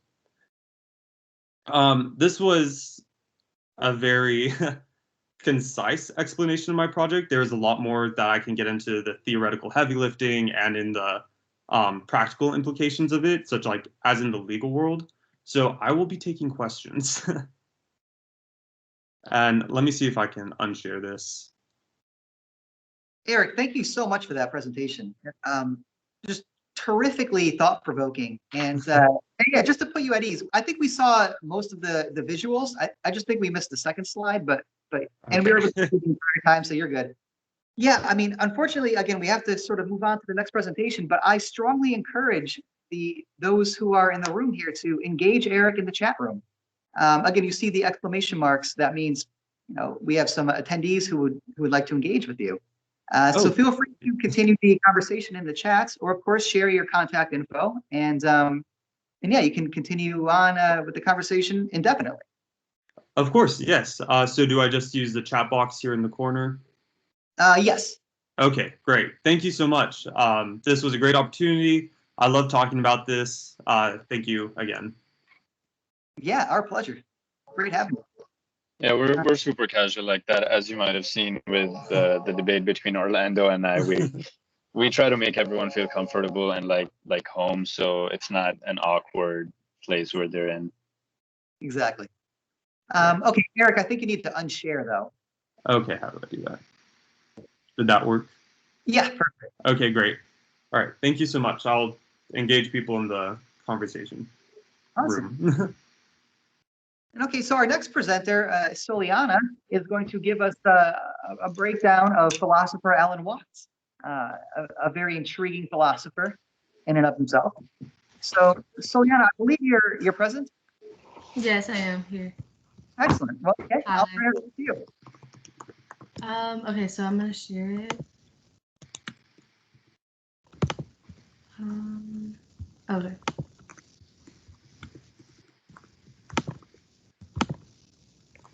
Okay, so me and my philosophy group all contributed in this, but I will be presenting Alan Watts today.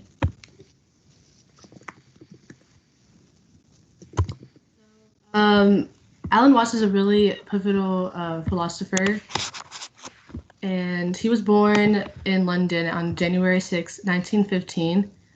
He became fixated on things like Asian art, literature, and philosophy early on in his life because of his father. And at 17, he became the editor of Lodge Inn for their journal, The Middle Way.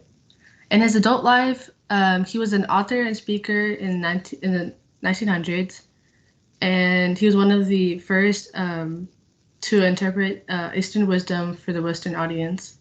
In his final years, he published The Meaning of Happiness in 1940. He also made 25 other books, which he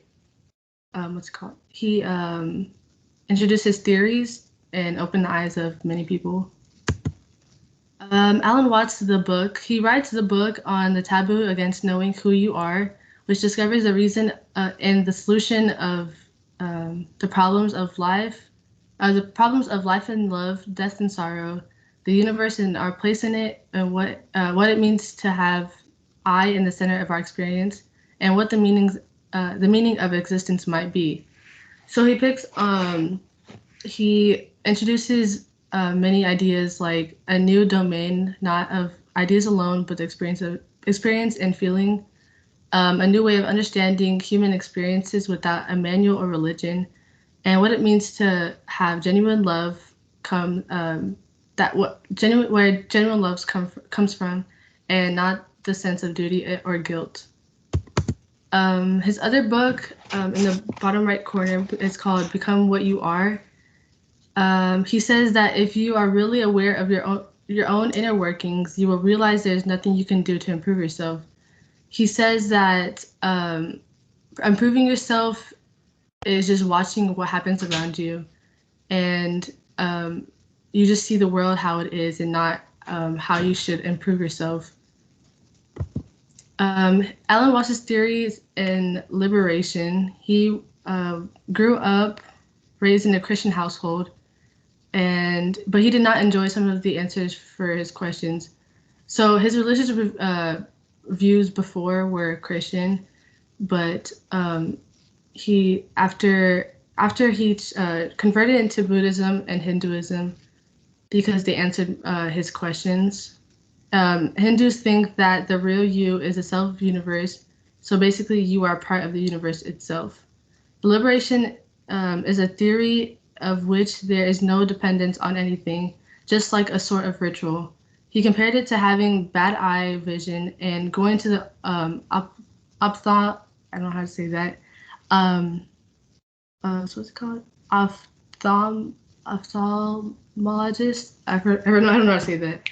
But and correcting your vision. It is like a spiritual and psychic and ingestive which every human has. Alan Watts' theory of Chinese organic. When we think of how we were born into this world, we do not merely pop into it out of nowhere. We are merely grown a part of the world / being like a tree.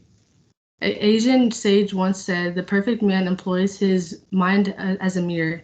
It grasps nothing. It refuses nothing. It receives but does not keep." Organism must trust itself. If not, then it will be full of chaos. In his book, The Wisdom of Insecurity, it's one of his most pivotal books, and it's the quest for psychological security. Alan Watts on the meaning of life. The meaning of life is just to be alive. It is so plain and so obvious and so simple. And yet everybody rushes around in a great panic as if it was necessary to achieve something beyond themselves. He was really interested in the what's it called? The idea of being like simple and just seeing what's around you. Alan Watts says that in all mystical religions, at any rate, the meaning of life is God himself. He describes it by saying all in all that world, methods, and individual, it implies art and implies an insight. His main thought is that the relationship of adoration among God and men is significance of the world, and seeing God is a brilliance of God. What would they do if money were no objection? He says, well, it's amazing as a result of our kind of educational system, crowds of students will say, well, we'd like to be painters, we'd like to be poets, we'd like to be writers, but as everybody knows, you can't earn any money that way. He says that in the generation now, like we make it important to go to school and start a life with a degree, but he says that this isn't the way that we should be, and that we should be writers and poets and artists. And this is really relevant to now because many people are wanting to like branch out and do other things that aren't being doctors and stuff like that. He also introduces meditation. There are Alan Watts guided meditations on YouTube, and his Zen and meditation book is also a good read. His other famous works are the Essential Lecture Collection is a series of audio recordings that provide insight on his core philosophies. Tao of Philosophy, Philosophies of Asia, Myth and Religion, Philosophy of Society, and Comparative Philosophy. He also, there's also a a talk show, Way Beyond the West, which is like really, it basically talks about what he talks about in his books. And one of a couple of Alan Watts' famous quotes are, "You are an aperture, though, which the universe is looking at itself and exploring itself." This quote is from one of his books, Still into His Mind, An Introduction to Meditation. In this quote, we are organisms in our own environments. We are not only part of this universe, but we are within the universe. We are simply figuring it out and finding our true meaning in this world. Yes, that is my presentation. All right, thank you very much. Okay, everybody, give it up for Soliana. Yeah, Alan Watts, a good philosopher to choose to spotlight. As you can see, very thought-provoking, arguably controversial, but nonetheless worth a read or a listen in that case. So yeah, thank you very much. I'd love to again extend the question to you, but unfortunately we got to move on. But again, feel free to engage all of our presenters. And what's up, Yisha? You have a student, Juliana Elizabeth. She said she's here so she can get the extra credit. It's in the chat. I just wanted to bring it to your attention. Oh, I'm sorry, Julia, it's too late. Joking. All right, so is Susan here? Is she in the room? She is, okay. Yes, so up next is a faculty spotlight, the second one of the afternoon. The first one was way back, actually 10:15 this morning. And you know, I've been looking forward to this one in particular. So if you're a member of the philosophy club, you know Dr. Carrillo. She is very participatory. And so her spotlight presentation today is called I paraphrased, Intellectual Virtue from the Standpoint of Regulative Epistemology. Very much looking forward to this. So Susan, are you ready? You are muted. Susan, you are muted. Haha, there I go. Okay, so can you hear me now? No, I cannot. I extrapolated from your communicative performance. Thank you. All right, so I know you like that phrase. So I've never shared a PowerPoint in Teams, so I will attempt to share while presenting in Teams. So just shout out if you can't see me working through slides. Okay. All right. So here I go. All right, so now where's my presentation? Okay, so I'm waiting for it to turn on. Okay, I thought I told it. Oh, wait, let's try again. Okay, do you see my presentation? Yes. Okay. Yes. You might want to enter the presentation mode because right now we can see your notes on the side. If that's okay. There you go. Perfect. Alrighty. Thank you. My title has already been given, my introduction. So I want to start off with some brief points about two kinds of epistemology as presented by this person named Nicholas. I think I've never said his name out loud before, Walterstorff. A lot of people will talk about different kinds of epistemologies. This is just one way of thinking about epistemology in two ways. We can think about epistemology. Of course, epistemology, for those of you who may not know, don't know how broad the audience is, but it is a branch of philosophy like metaphysics, ethics, and whatnot. So analytic epistemology, according to this person, is really focused on constructing theories about knowledge, rationality, warrant, and justification. Some core questions include: what is knowledge? What are the necessary and sufficient conditions that something must manifest to count as an item of knowledge? Is there an ultimate source of all knowledge? Are there some sources or conduits to knowledge that are more reliable or trustworthy? For example, the debate between the rationalist and the empiricist is, knowledge ultimately justified a priori or a posteriori? Does it have to be justified? Does something have to be justified in order for something to count as knowledge? Related questions: does knowledge have a structure? What about limits? If so, what are the limits of human knowledge? So this is the kind of epistemology that has been of concern to philosophers, definitely since the time of Plato and Socrates, definitely the focus of the last 100 years or whatnot.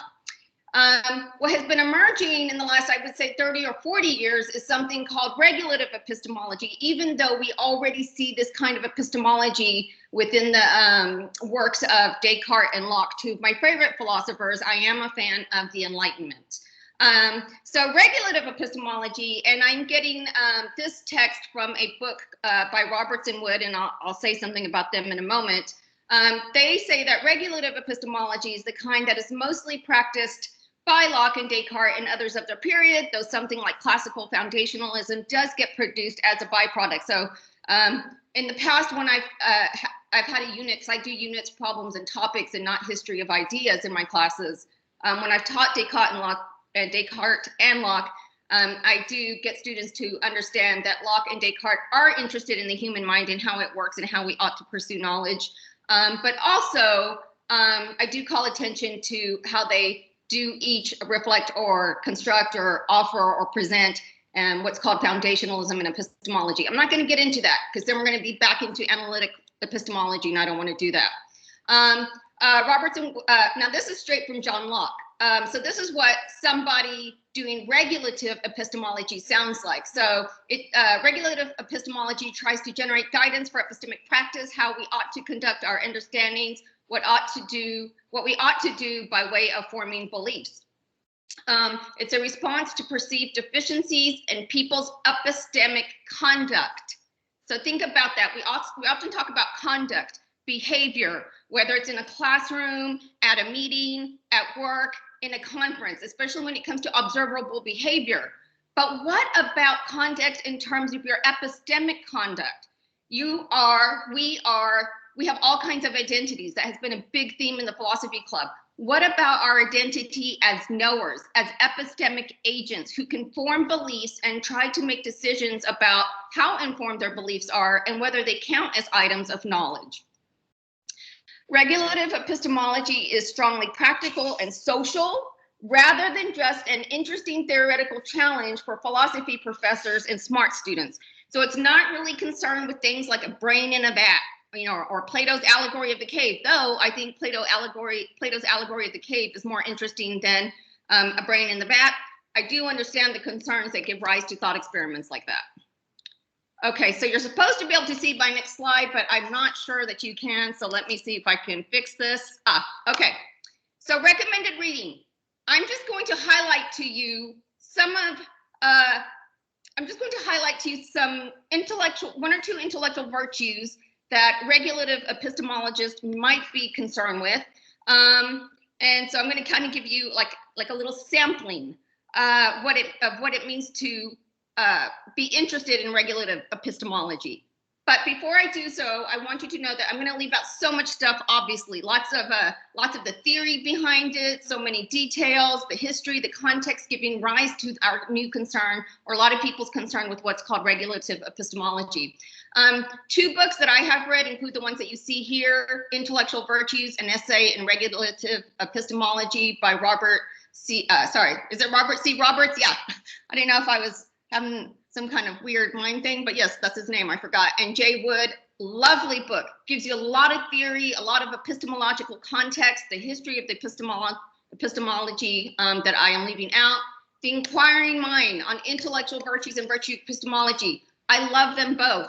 A new book that I have discovered is called Vices of the Mind, From the Intellectual to the Political. So I've tended to focus on intellectual virtue, and a lot of you might recognize the word virtue. You can maybe think of virtue ethics in Aristotle. And if you know Aristotle, then you know that he has this notion of the golden mean and trying to reflect yourself via certain character traits that are said to be between two extremes.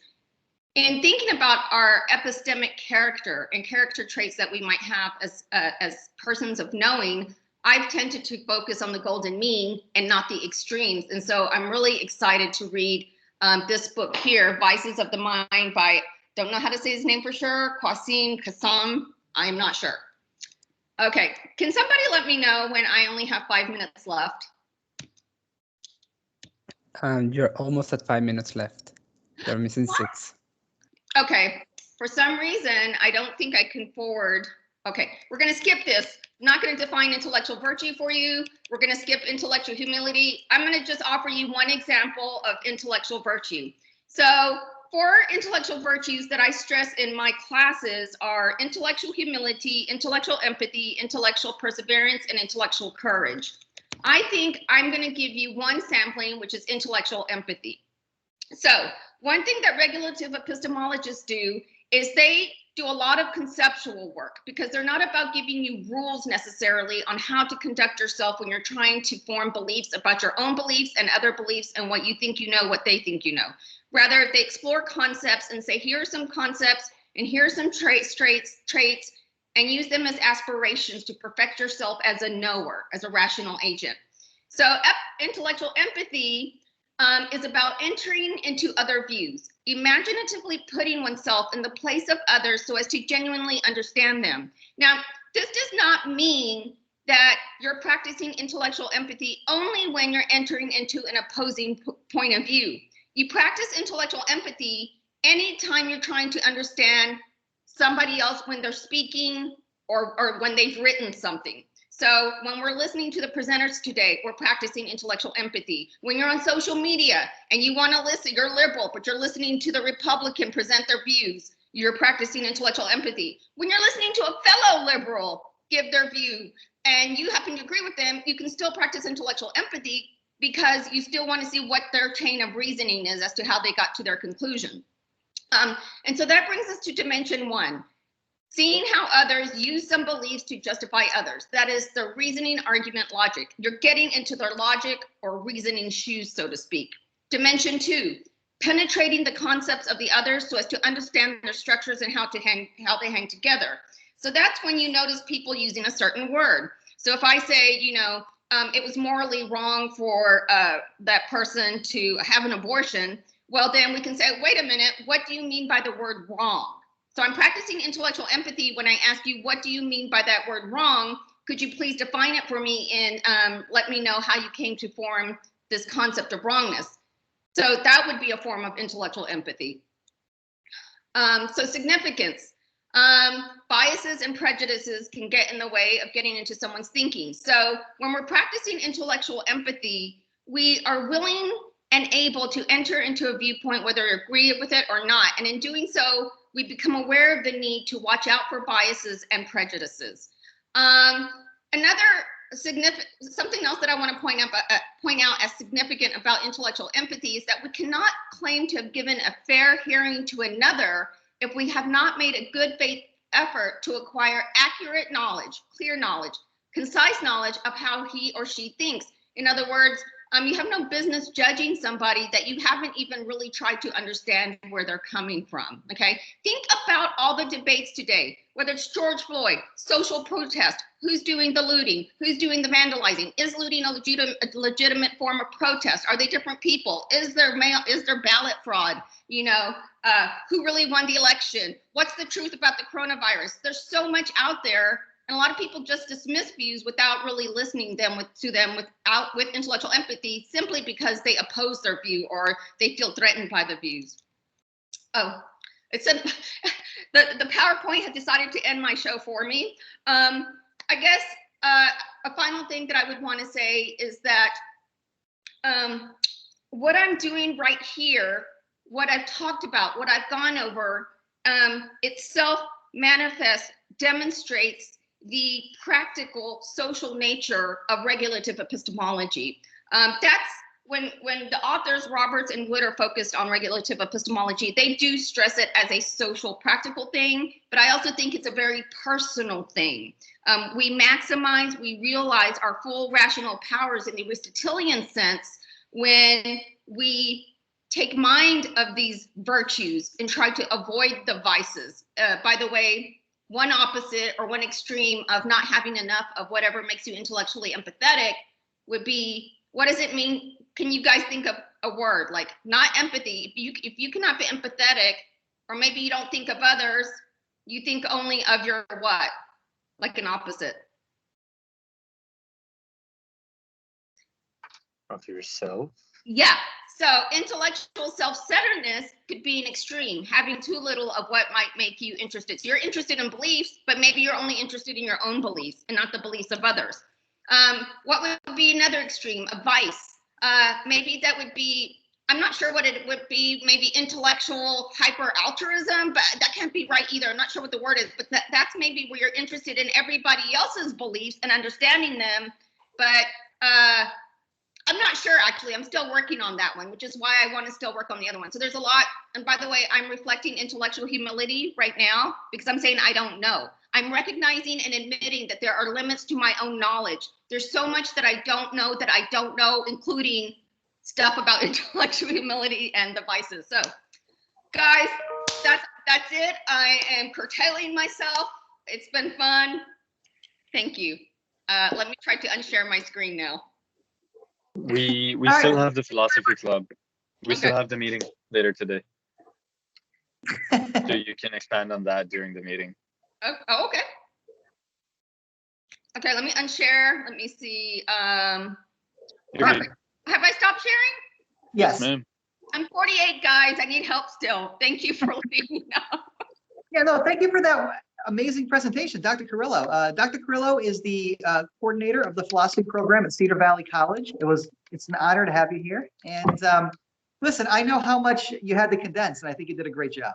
So thank you. And again, if you want to engage Dr. Carrillo in her presentation or anything that has any sort of relation to the concepts that she introduced tonight, by all means, do it in the chat, or I'm sure she'll give you her contact info and you could engage her that way. But yeah, thank you. That was our second faculty spotlight, and yeah, very, very pleased with the kind of responses we see in the beginning there in the chat. So you already have some waiting for you. Okay. All right. Okay. So we're entering hour 6 of the conference, folks. Entering hour 6. Okay. So up next is a student of mine, Efren. He took me for honors intro in the spring. He has me for honors ethics right now. And Efren, are you in the room? Yeah. Can you hear me? A little bit. It's a little muffled. Hold on. Is this better at all? Yeah, that's better. That's much better. Okay, awesome. Okay, cool. So, am I good to go? Yes. Yeah, please do. Okay, sure. So my presentation is called, I believe it's called Uncut Gems. It's a 2019 movie as Jewish self-criticism. I'm going to be showing a video that I made. It's a really abridged video. Can you guys see my screen right now? Yes. Yes. Okay, awesome. Oops, hold up. Revealing too much right now. Hold up. So I'm gonna just play it in this editing software just so that I have the highest quality. But just so you know, the screen sharing and the audio, it is going to be kind of low quality. It reduces the frame rate by half, and it compresses the audio and all that. And this is an abridged version of a video that I did. This video is like 15 minutes exactly. However, the original video is like 27 minutes. So I'm not going to have time for questions, but feel free to ask me in the chat afterwards after this video. So just tell me if you guys can hear this first part. In this movie, Howard Ratner, who is played by... Yes, you're good. Okay, awesome. I'm going to just restart it and we'll... Thank you. Adam Sandler is a store owner in the New York Diamond District who is in a lot of trouble with his loan shark brother, Arno, who he is in a lot of debt to, along with several other people. In an attempt to solve his debt problems, Howard buys a black opal from Ethiopian Jews from the Beta Israel tribe, and when Damani, played by Lakeith Stanfield, who plays a person who brings in high-rolling clients for Howard in exchange for a cut of the sale, he brings in basketball star Kevin Garnett, or KG, and Howard lets KG borrow the opal as a good luck token for his playoff game. And then through a series of shenanigans, Howard just has a hard time getting the opal back from Garnett and has to deal with his brother-in-law's goons as well and other people he has ripped off too. Because it took so long for Howard to get the gem back, the auction where he wanted to sell the gem at placed the gem at a much lower price than Howard had expected. So he gets his uncle to try and bid up the price of the gem against Garnett, who is also at the auction, to fetch a higher price for it. But in the end, his uncle ends up paying for the gem instead. But Garnett still wants to buy it though, and he gives Howard a cash offer for which he accepts. After he accepts the cash and gives KG a pep talk before the playoff game, Howard then uses the money that he got from the gym sale, which was $165,000, and he gives it to his mistress, Julia, to place a huge bet on Garnett at a casino. Soon afterwards, Howard ends up trapping Arno and his goons in his man-trap at his store, and he has them watch the game as his bet unfolds. Eventually, the bet goes through, and Julia collects Howard's winning, which amounted to over $1 million. The movie ends after Howard opens the man-trap, and one of the goons shoots Howard in the head, and then shoots Arno as well after he tries to run away. If it wasn't extremely obvious from watching the movie, one of the topics that is discussed is Judaism. Howard and Arno are both Jewish and even have Passover together. Howard's whole family is Jewish and he exists in a very Jewish milieu, specifically a New York Jewish milieu where he works in the Jewish-dominated Diamond District. He was even inspired to buy the opal after he saw a documentary about Jewish Ethiopians who he felt a spiritual connection with. Right? No. Check this out. Check this out. I know. All right. So these are black Jews. All right. They're stranded in the middle of Ethiopia. It's deep. This movie and the people behind the movie are very Jewish too. The Safdie brothers are Syrian Jews who found inspiration for the movie from their father, who once worked in the Diamond District.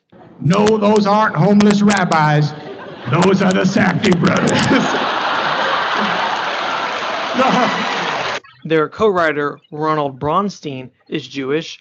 The main producer, Scott Rudin, is Jewish. Their lead actor, Adam Sandler, is obviously Jewish. And the production company, A24, is also heavily Jewish, with the only Gentile founder of the company, John Hodges, having left the company, leaving only the Jewish founders, Daniel Katz and David Finkel, left. I have seen people talk about this movie from several angles, and I'm going to put forward my interpretation of this movie, which is that this movie is a Jewish self-criticism of other Jews and part of the inner Jewish conversation about how Jews should act in society, specifically Gentile society. If we look at the character of Howard Ratner, we see that he is a very stereotypical Jew who embodies various Jewish tropes and canards. Just a few examples of what I mean is that, for instance, he works in the Diamond District in New York City. He's vulgar and obscene in a very Jewish way. We also see Howard as a very sleazy, gaudy, and embodies the Yiddish word of chutzpah. And let's not even forget the time that Howard used his uncle to try and bid up the price of his gym. And these stereotypes and canards that Howard embodies are not an accident. The directors say that they made Howard be a walking stereotype on purpose. Look at this interview they did with Slate, where they were asked the following. There are some stereotypical elements to the Howard character that, if you guys weren't Jewish filmmakers working at a certain register, might raise some hackles. How did you think about dealing with and incorporating stereotypes? To which Josh Safdie says, I think what you see in Howard is the long delineation of stereotypes that were forced onto us Jews in the Middle Ages. Josh also says that, I think Howard, the character Adam Sandler plays, falls in a long tradition. I think the humor of the film is explicitly Jewish. I think that the concept of being a Knicks fan is explicitly Jewish. The concept of learning through suffering is very Old Testament.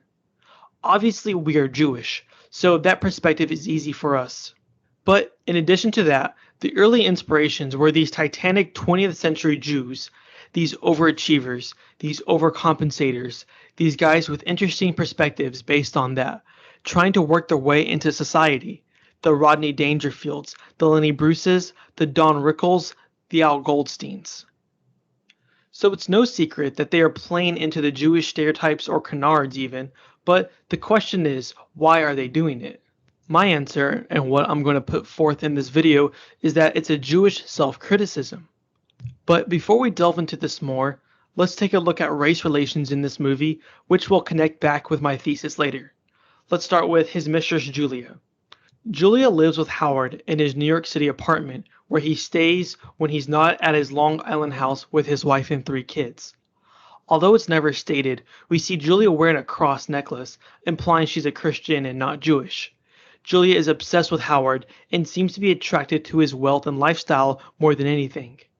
There is something very Jewish about a Jew falling for an attractive white Gentile woman. Even under the Ottoman Empire, Jewish slave traders sold Slavic women as sexual slaves. Jewish perverts like Harvey Weinstein had an infatuation with wielding power to sexually abuse white women. Tablet Mag, which is a very highbrow Jewish publication, even published an article written by their editor-at-large entitled "The Specifically Jewy Perviness of Harvey Weinstein." The piece talks about how Weinstein's abuse against Gentile women is very Jewish. We can also look at Jewish perverts Jeffrey Epstein and his girlfriend Elaine Maxwell and one of their sexual abuse victims, Maria Farmer, who was the first to report Epstein to the FBI. I'll just let her speak for herself here. And they make it very clear. They made it very clear that I was a servant because I was white. I was a white servant. Yeah. It was made very clear to me. No. You're just a servant. You're white. So I don't think that Julia is meant to resemble any realistic portrayal of a young woman having an affair with a rich, money-grubbing old man. Rather, it's better to think of Julia as part of a sexual fantasy that many Jews have. But we also see the Jewish and white dichotomy in the auction house, where Howard tries to sell his gem at. One thing about the auction house is that it's a British auction house, or at least run by British people. I need to remind you that you brought the opal to us on a Friday night for an auction set on a Monday morning. We were lucky. We have a sale room notice. I'm required to inform you all that this fine Ethiopian black opal... The way that the people in the auction house conduct business is very different from the chaos of Howard's showroom or his general way of doing business. In fact, Howard's chaotic, last-minute, and scheming style punishes him in the auction house, where because he didn't bring the gem in on time, they weren't able to appraise it as high as he would have liked them to. The people at the auction house are also annoyed by his high-strung Jewish manner in which Howard goes around doing business deals, being loud, obnoxious, and even outright lying to employees. All of this while he has his uncle try to bid up the price of the gem to earn an extra buck. Although historically, the ties between Britain and the Jewish diaspora are tied very close together when it comes to capitalism, such as the Jewish banking families and the British East India Company, but I don't think that this is a factor in this movie. Rather, I think that the British auction house serves more as a way to delineate the way that Anglos, WASPs, or Gentiles do business as compared to the way Jews like Howard do business. Now we can transition to the second part of the video that I wanted to get to, and that's the Jewish conversation or dialectic that's played out in this film. Specifically, what I'm going to argue here is that there is a Jewish self-criticism that is going on in this film. The Safdie brothers are trying to say that Jews like Howard, the stereotypical Jews who scam and rip off Gentiles and Jews alike, are what get good Jews like Arno killed by Gentiles. Let's take a look at Howard's family life. He has a house on Long Island with a wife, 2 sons, and a daughter. Howard's wife, played by Idina Menzel, is contemptuous of Howard, and they are supposed to divorce after Passover. His relationship with his kids are also shallow. His teenage daughter sees him as fake and always gives him short responses, while his son Eddie and him only talk or interact if it's in reference to basketball. We never see him interact that much with his youngest son, Benji, at all, really. The closest we get to them is when his wife yells at him to stop watching basketball and to go tell his son goodnight. And all we see then is Howard on the floor of his room watching the game on his phone. So Howard is estranged from his wife and children. He is cheating on his wife without second thoughts. He is constantly pawning off other people's property. But nonetheless, we also have Howard ripping off his brother-in-law too by not paying him back. To make it worse, when he lends Garnett the stone and gets his championship ring as collateral, the first thing he does is pawns it off to make a bet. This man has ruined his family and ripped off both Jews and Gentiles alike. Where this culminates, and perhaps the most important scene in this movie, is the ending scene. At this point, KG has bought the gem off him, and he gives Julia the money to place a massive 6-way parlay bet on KG and the Celtics.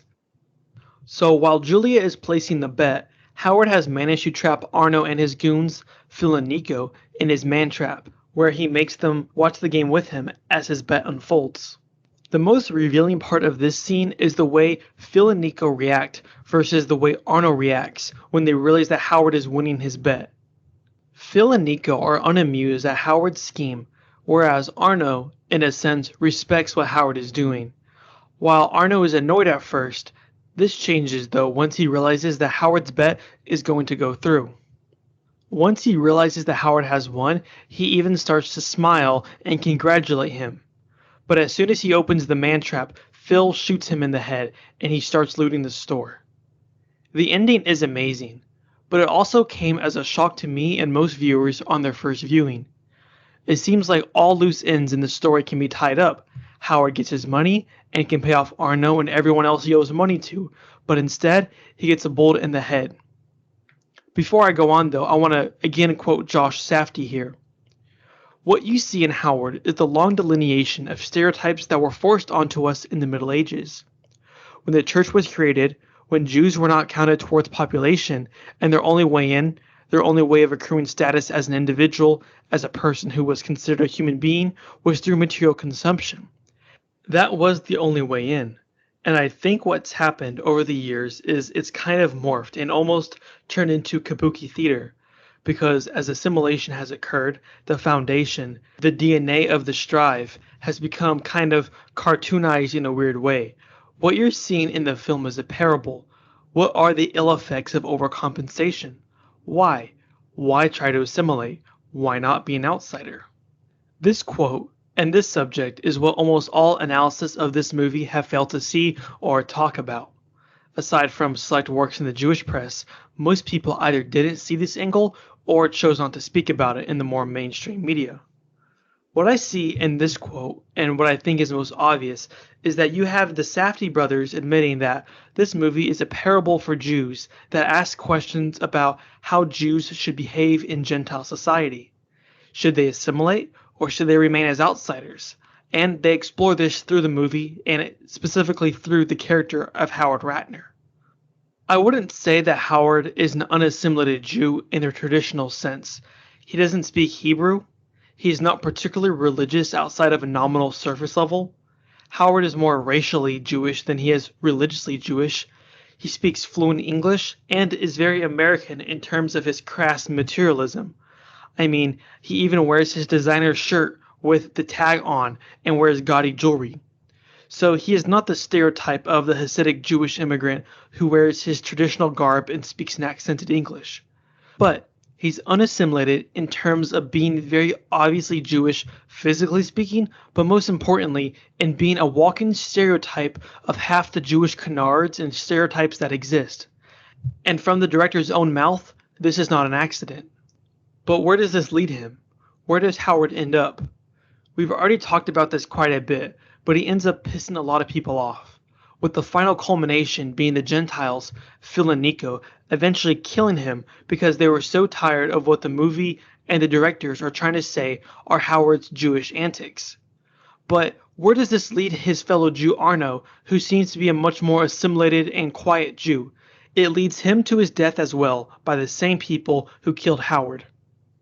Ultimately, what the Safdies are showing is their view of how Jews need to exist in Gentile society. And for the Safdies, if Jews want to prevent a genocide, a pogrom, or the loss of power, then Jews should have some humility in a Gentile world and be more assimilated and not act like Howard Ratner. The Safdies don't hate Okay, we can kind of cut it short there because I know we're running out of time. But yeah, that's my presentation. All right, thank you very much, Efren. All right, for sure. And if you guys have questions, just ask me in the chat. I know we're kind of running behind, so yeah. Exactly, yeah. And again, the title of the presentation was Uncut Gems as Jewish Self-Criticism. And yeah, so essentially I appreciate you're bringing out the idea of a cinematic response to issues of critical race that are inherently philosophical. Sure. But having said that, yeah, I guess we're on to our last presentation prior to the Philosophy Club meeting. So we're going to end with, appropriately enough, the Philosophy Club student president. Fernando J. Castro Gonzalez, A Time for Leaders, a philosophical approach to leadership development in the new generation. So yeah, this will be Fernando's third and final presentation. And, you know, I really hope everybody sticks around afterwards for the Philosophy Club or the Philosophy Club meeting as the concluding part of the conference. It's going to be a very interesting topic, friendship and personal identity. And there'll be announcements for the next extracurricular activity. We have another one coming up next week. So please stick around to hear that announcement. And so, yeah, I suppose I'll turn it over to Fernando.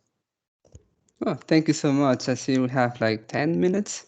So yeah, that's fine. No problemo. Okay, so hello again. I'm gonna try to keep it short. I don't want to like bore you to death. All right, so I'm gonna first of all, I'm gonna put my pointers out here. All right. So yes, I'm gonna try to keep it short, as I mentioned, since we are running out of time, and I do want to engage in today's meeting. It's gonna be very exciting. I can't believe it. Today, a treat of like what, 7 hours of philosophy? The dream.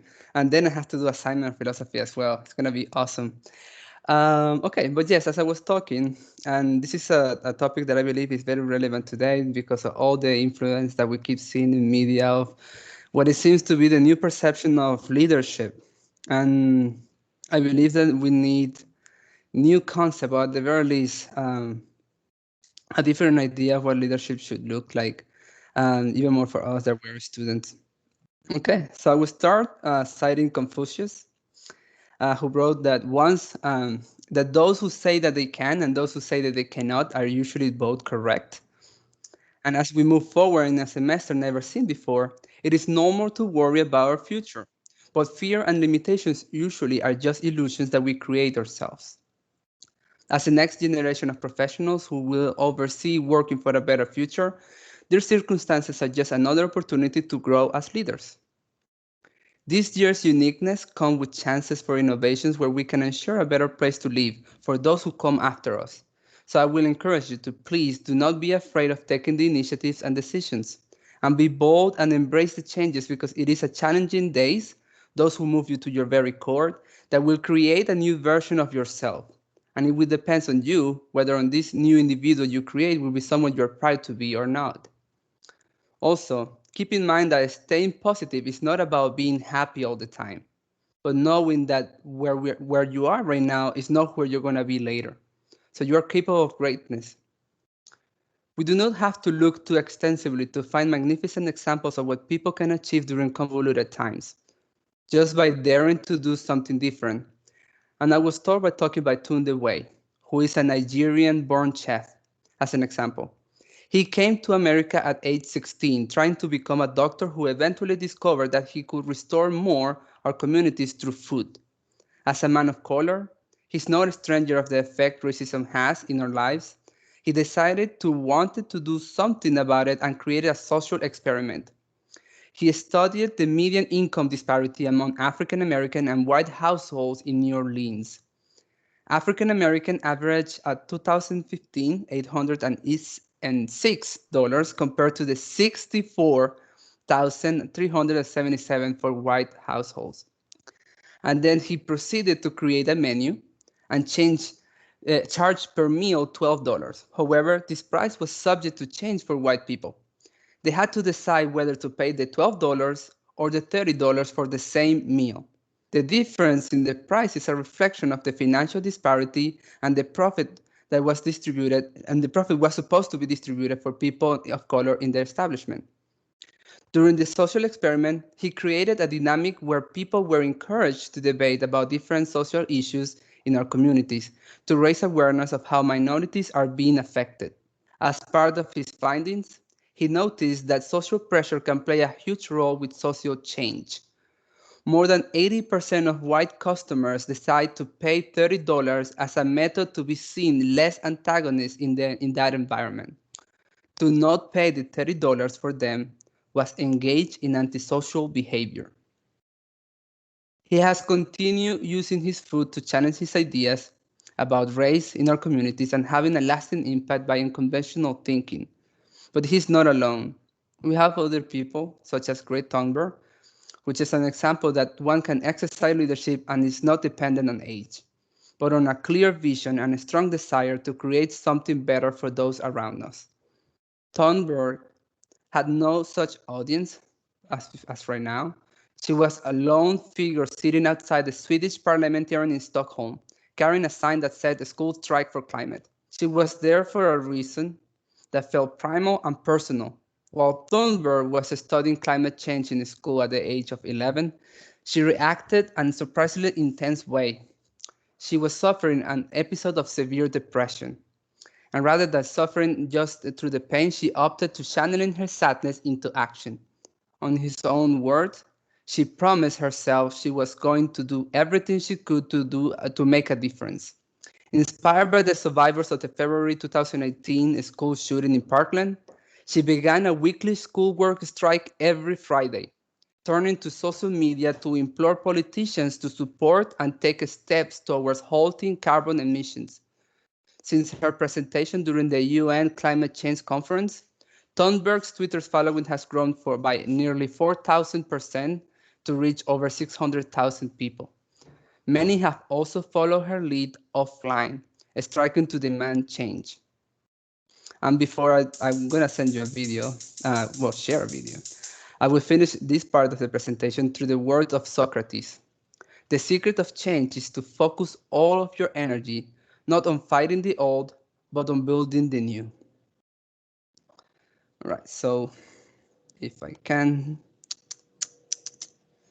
why do I have so many things open? I don't know.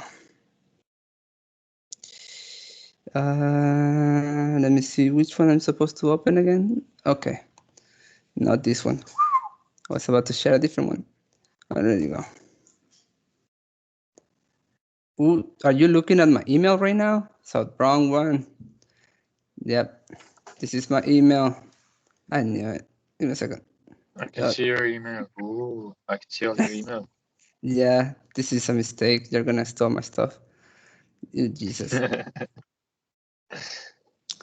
Jesus, where is the one? I have too many things open. This is crazy. With my specific skill set, Fernando. Yes, I know. I'm already. It's too late. This is being recorded too, so it's like I might as well just give up.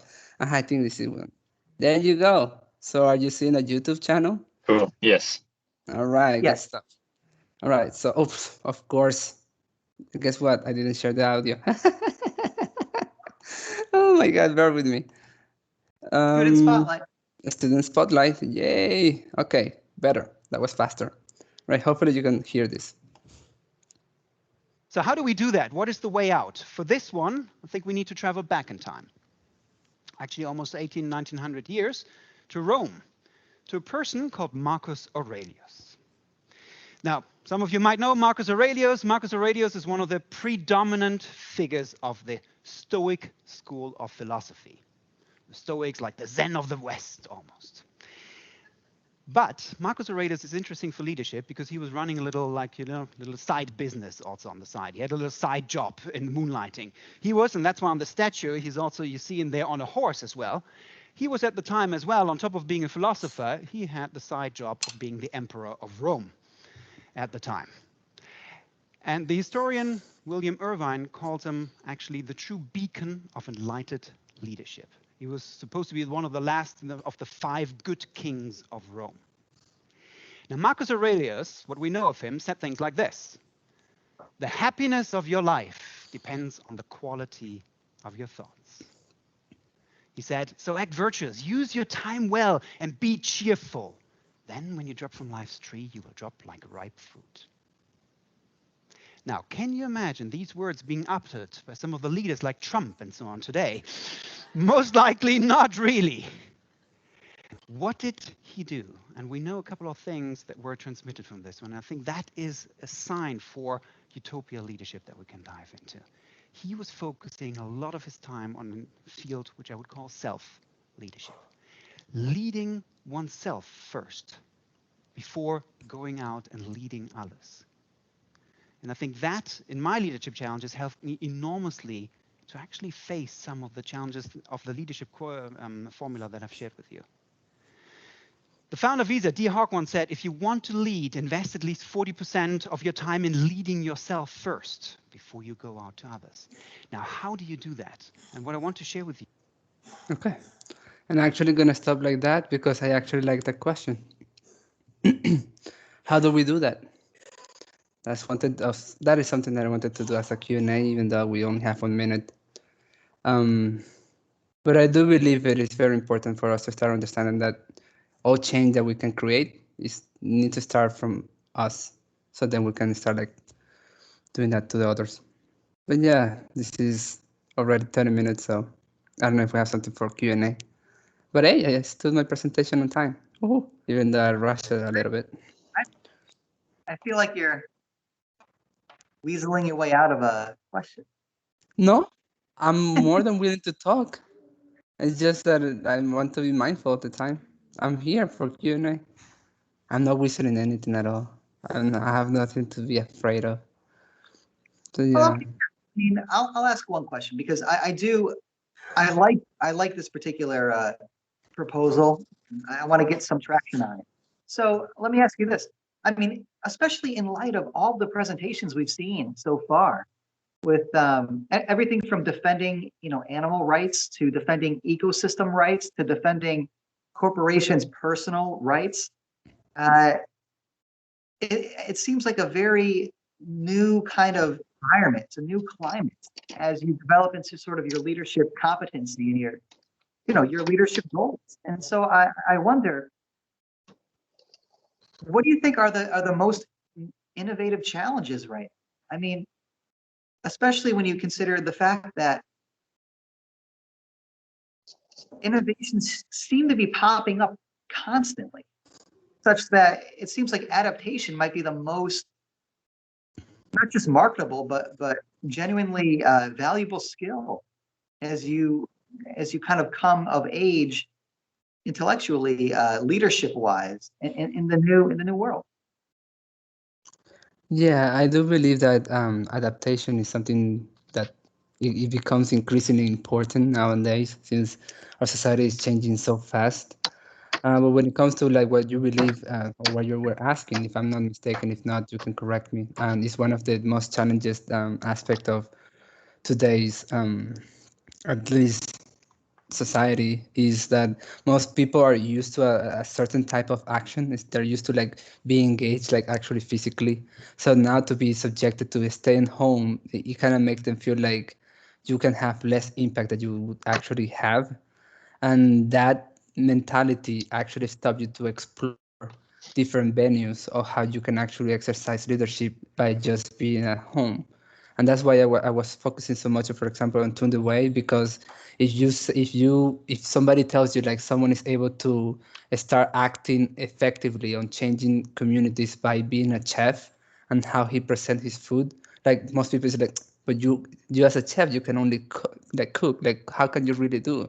So he created all this design, and he keeps saying that through his food, every time, whenever he feels that people are getting too used to like the social environment that he's doing, he changed it because he wants people to be in their environment constantly uncomfortable, because the current scenario that we're living as a society is uncomfortable. So you shouldn't be feeling too comfortable. That you should be able to be in touch with society as it is happening. And I feel like it is true. We shouldn't be dismissing whatever it is that is happening, because it is easy for us to block ourselves from any pain that may be happening outside because it's just easier. But the easier way is not working. And that's why I'm saying like we should try to consider being first brave enough to work on ourselves so we can start doing something for others.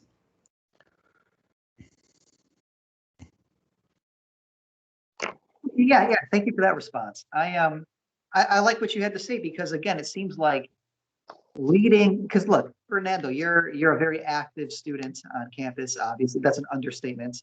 You're kind of a man of action, so to speak. And so how do you lead from home, especially in these current circumstances?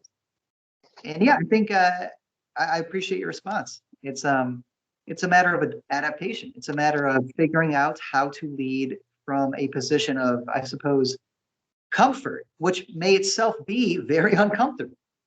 And having said that, I think all of our presenters today, they had to sort of take the lead from their kind of comfortable position, and everybody did a fantastic job. So listen, we're going to segue, folks, into the Philosophy Club meeting, the Dallas College Philosophy Club weekly meeting, topic of which is friendship and personal identity. But before we do that, yeah, I guess, I'll make my closing remarks now so that we can let the club run long here. These meetings often extend beyond these 60 minutes that we designate from. So I just want to say thank you to all of our presenters here, both in Dallas College and beyond. It's the first time we've ever had student presenters come from anywhere other than the district, the DCCCD. So very happy to have that. I think everybody did a fantastic job. I appreciated the variety of topics as well as the variety of, we'll say, fashions of presentation. And I'm very much looking forward to kind of the sort of celebratory end here, which is a very free-form conversation, as we do every week, with a topic that I think is easy to talk about but tough to pin down, which is the best kind of topic. So I want to thank my faculty spotlight presenters, Dr. Nate Hilberg, Dr. Susan Carrillo. I want to thank everybody that presented today. And like I said, the conference here has been going since 2015, different versions, different iterations. But if nothing else, I love that this gives students an opportunity to cut their teeth when it comes to presenting scholarly work and philosophical opinions. It prepares them for conferences that might be happening in the future. And I got to say, I think everybody really delivered today. So I'm very pleased with that. And so what comes next is, a much more, even more relaxed version of exploring ideas and sharing perspectives with our fellow colleagues here, our philosophical friends, I hope, given the topic, friendship and personal identity. So please join us for that. I hope you stay. And yeah, I'm looking forward to the next conference. It'll be happening in the spring. We'll be doing this again in the spring. And it looks like it will be, in fact, another virtual conference just like this. And don't feel like if you presented here, you can't apply again. We're happy to take your application yet again.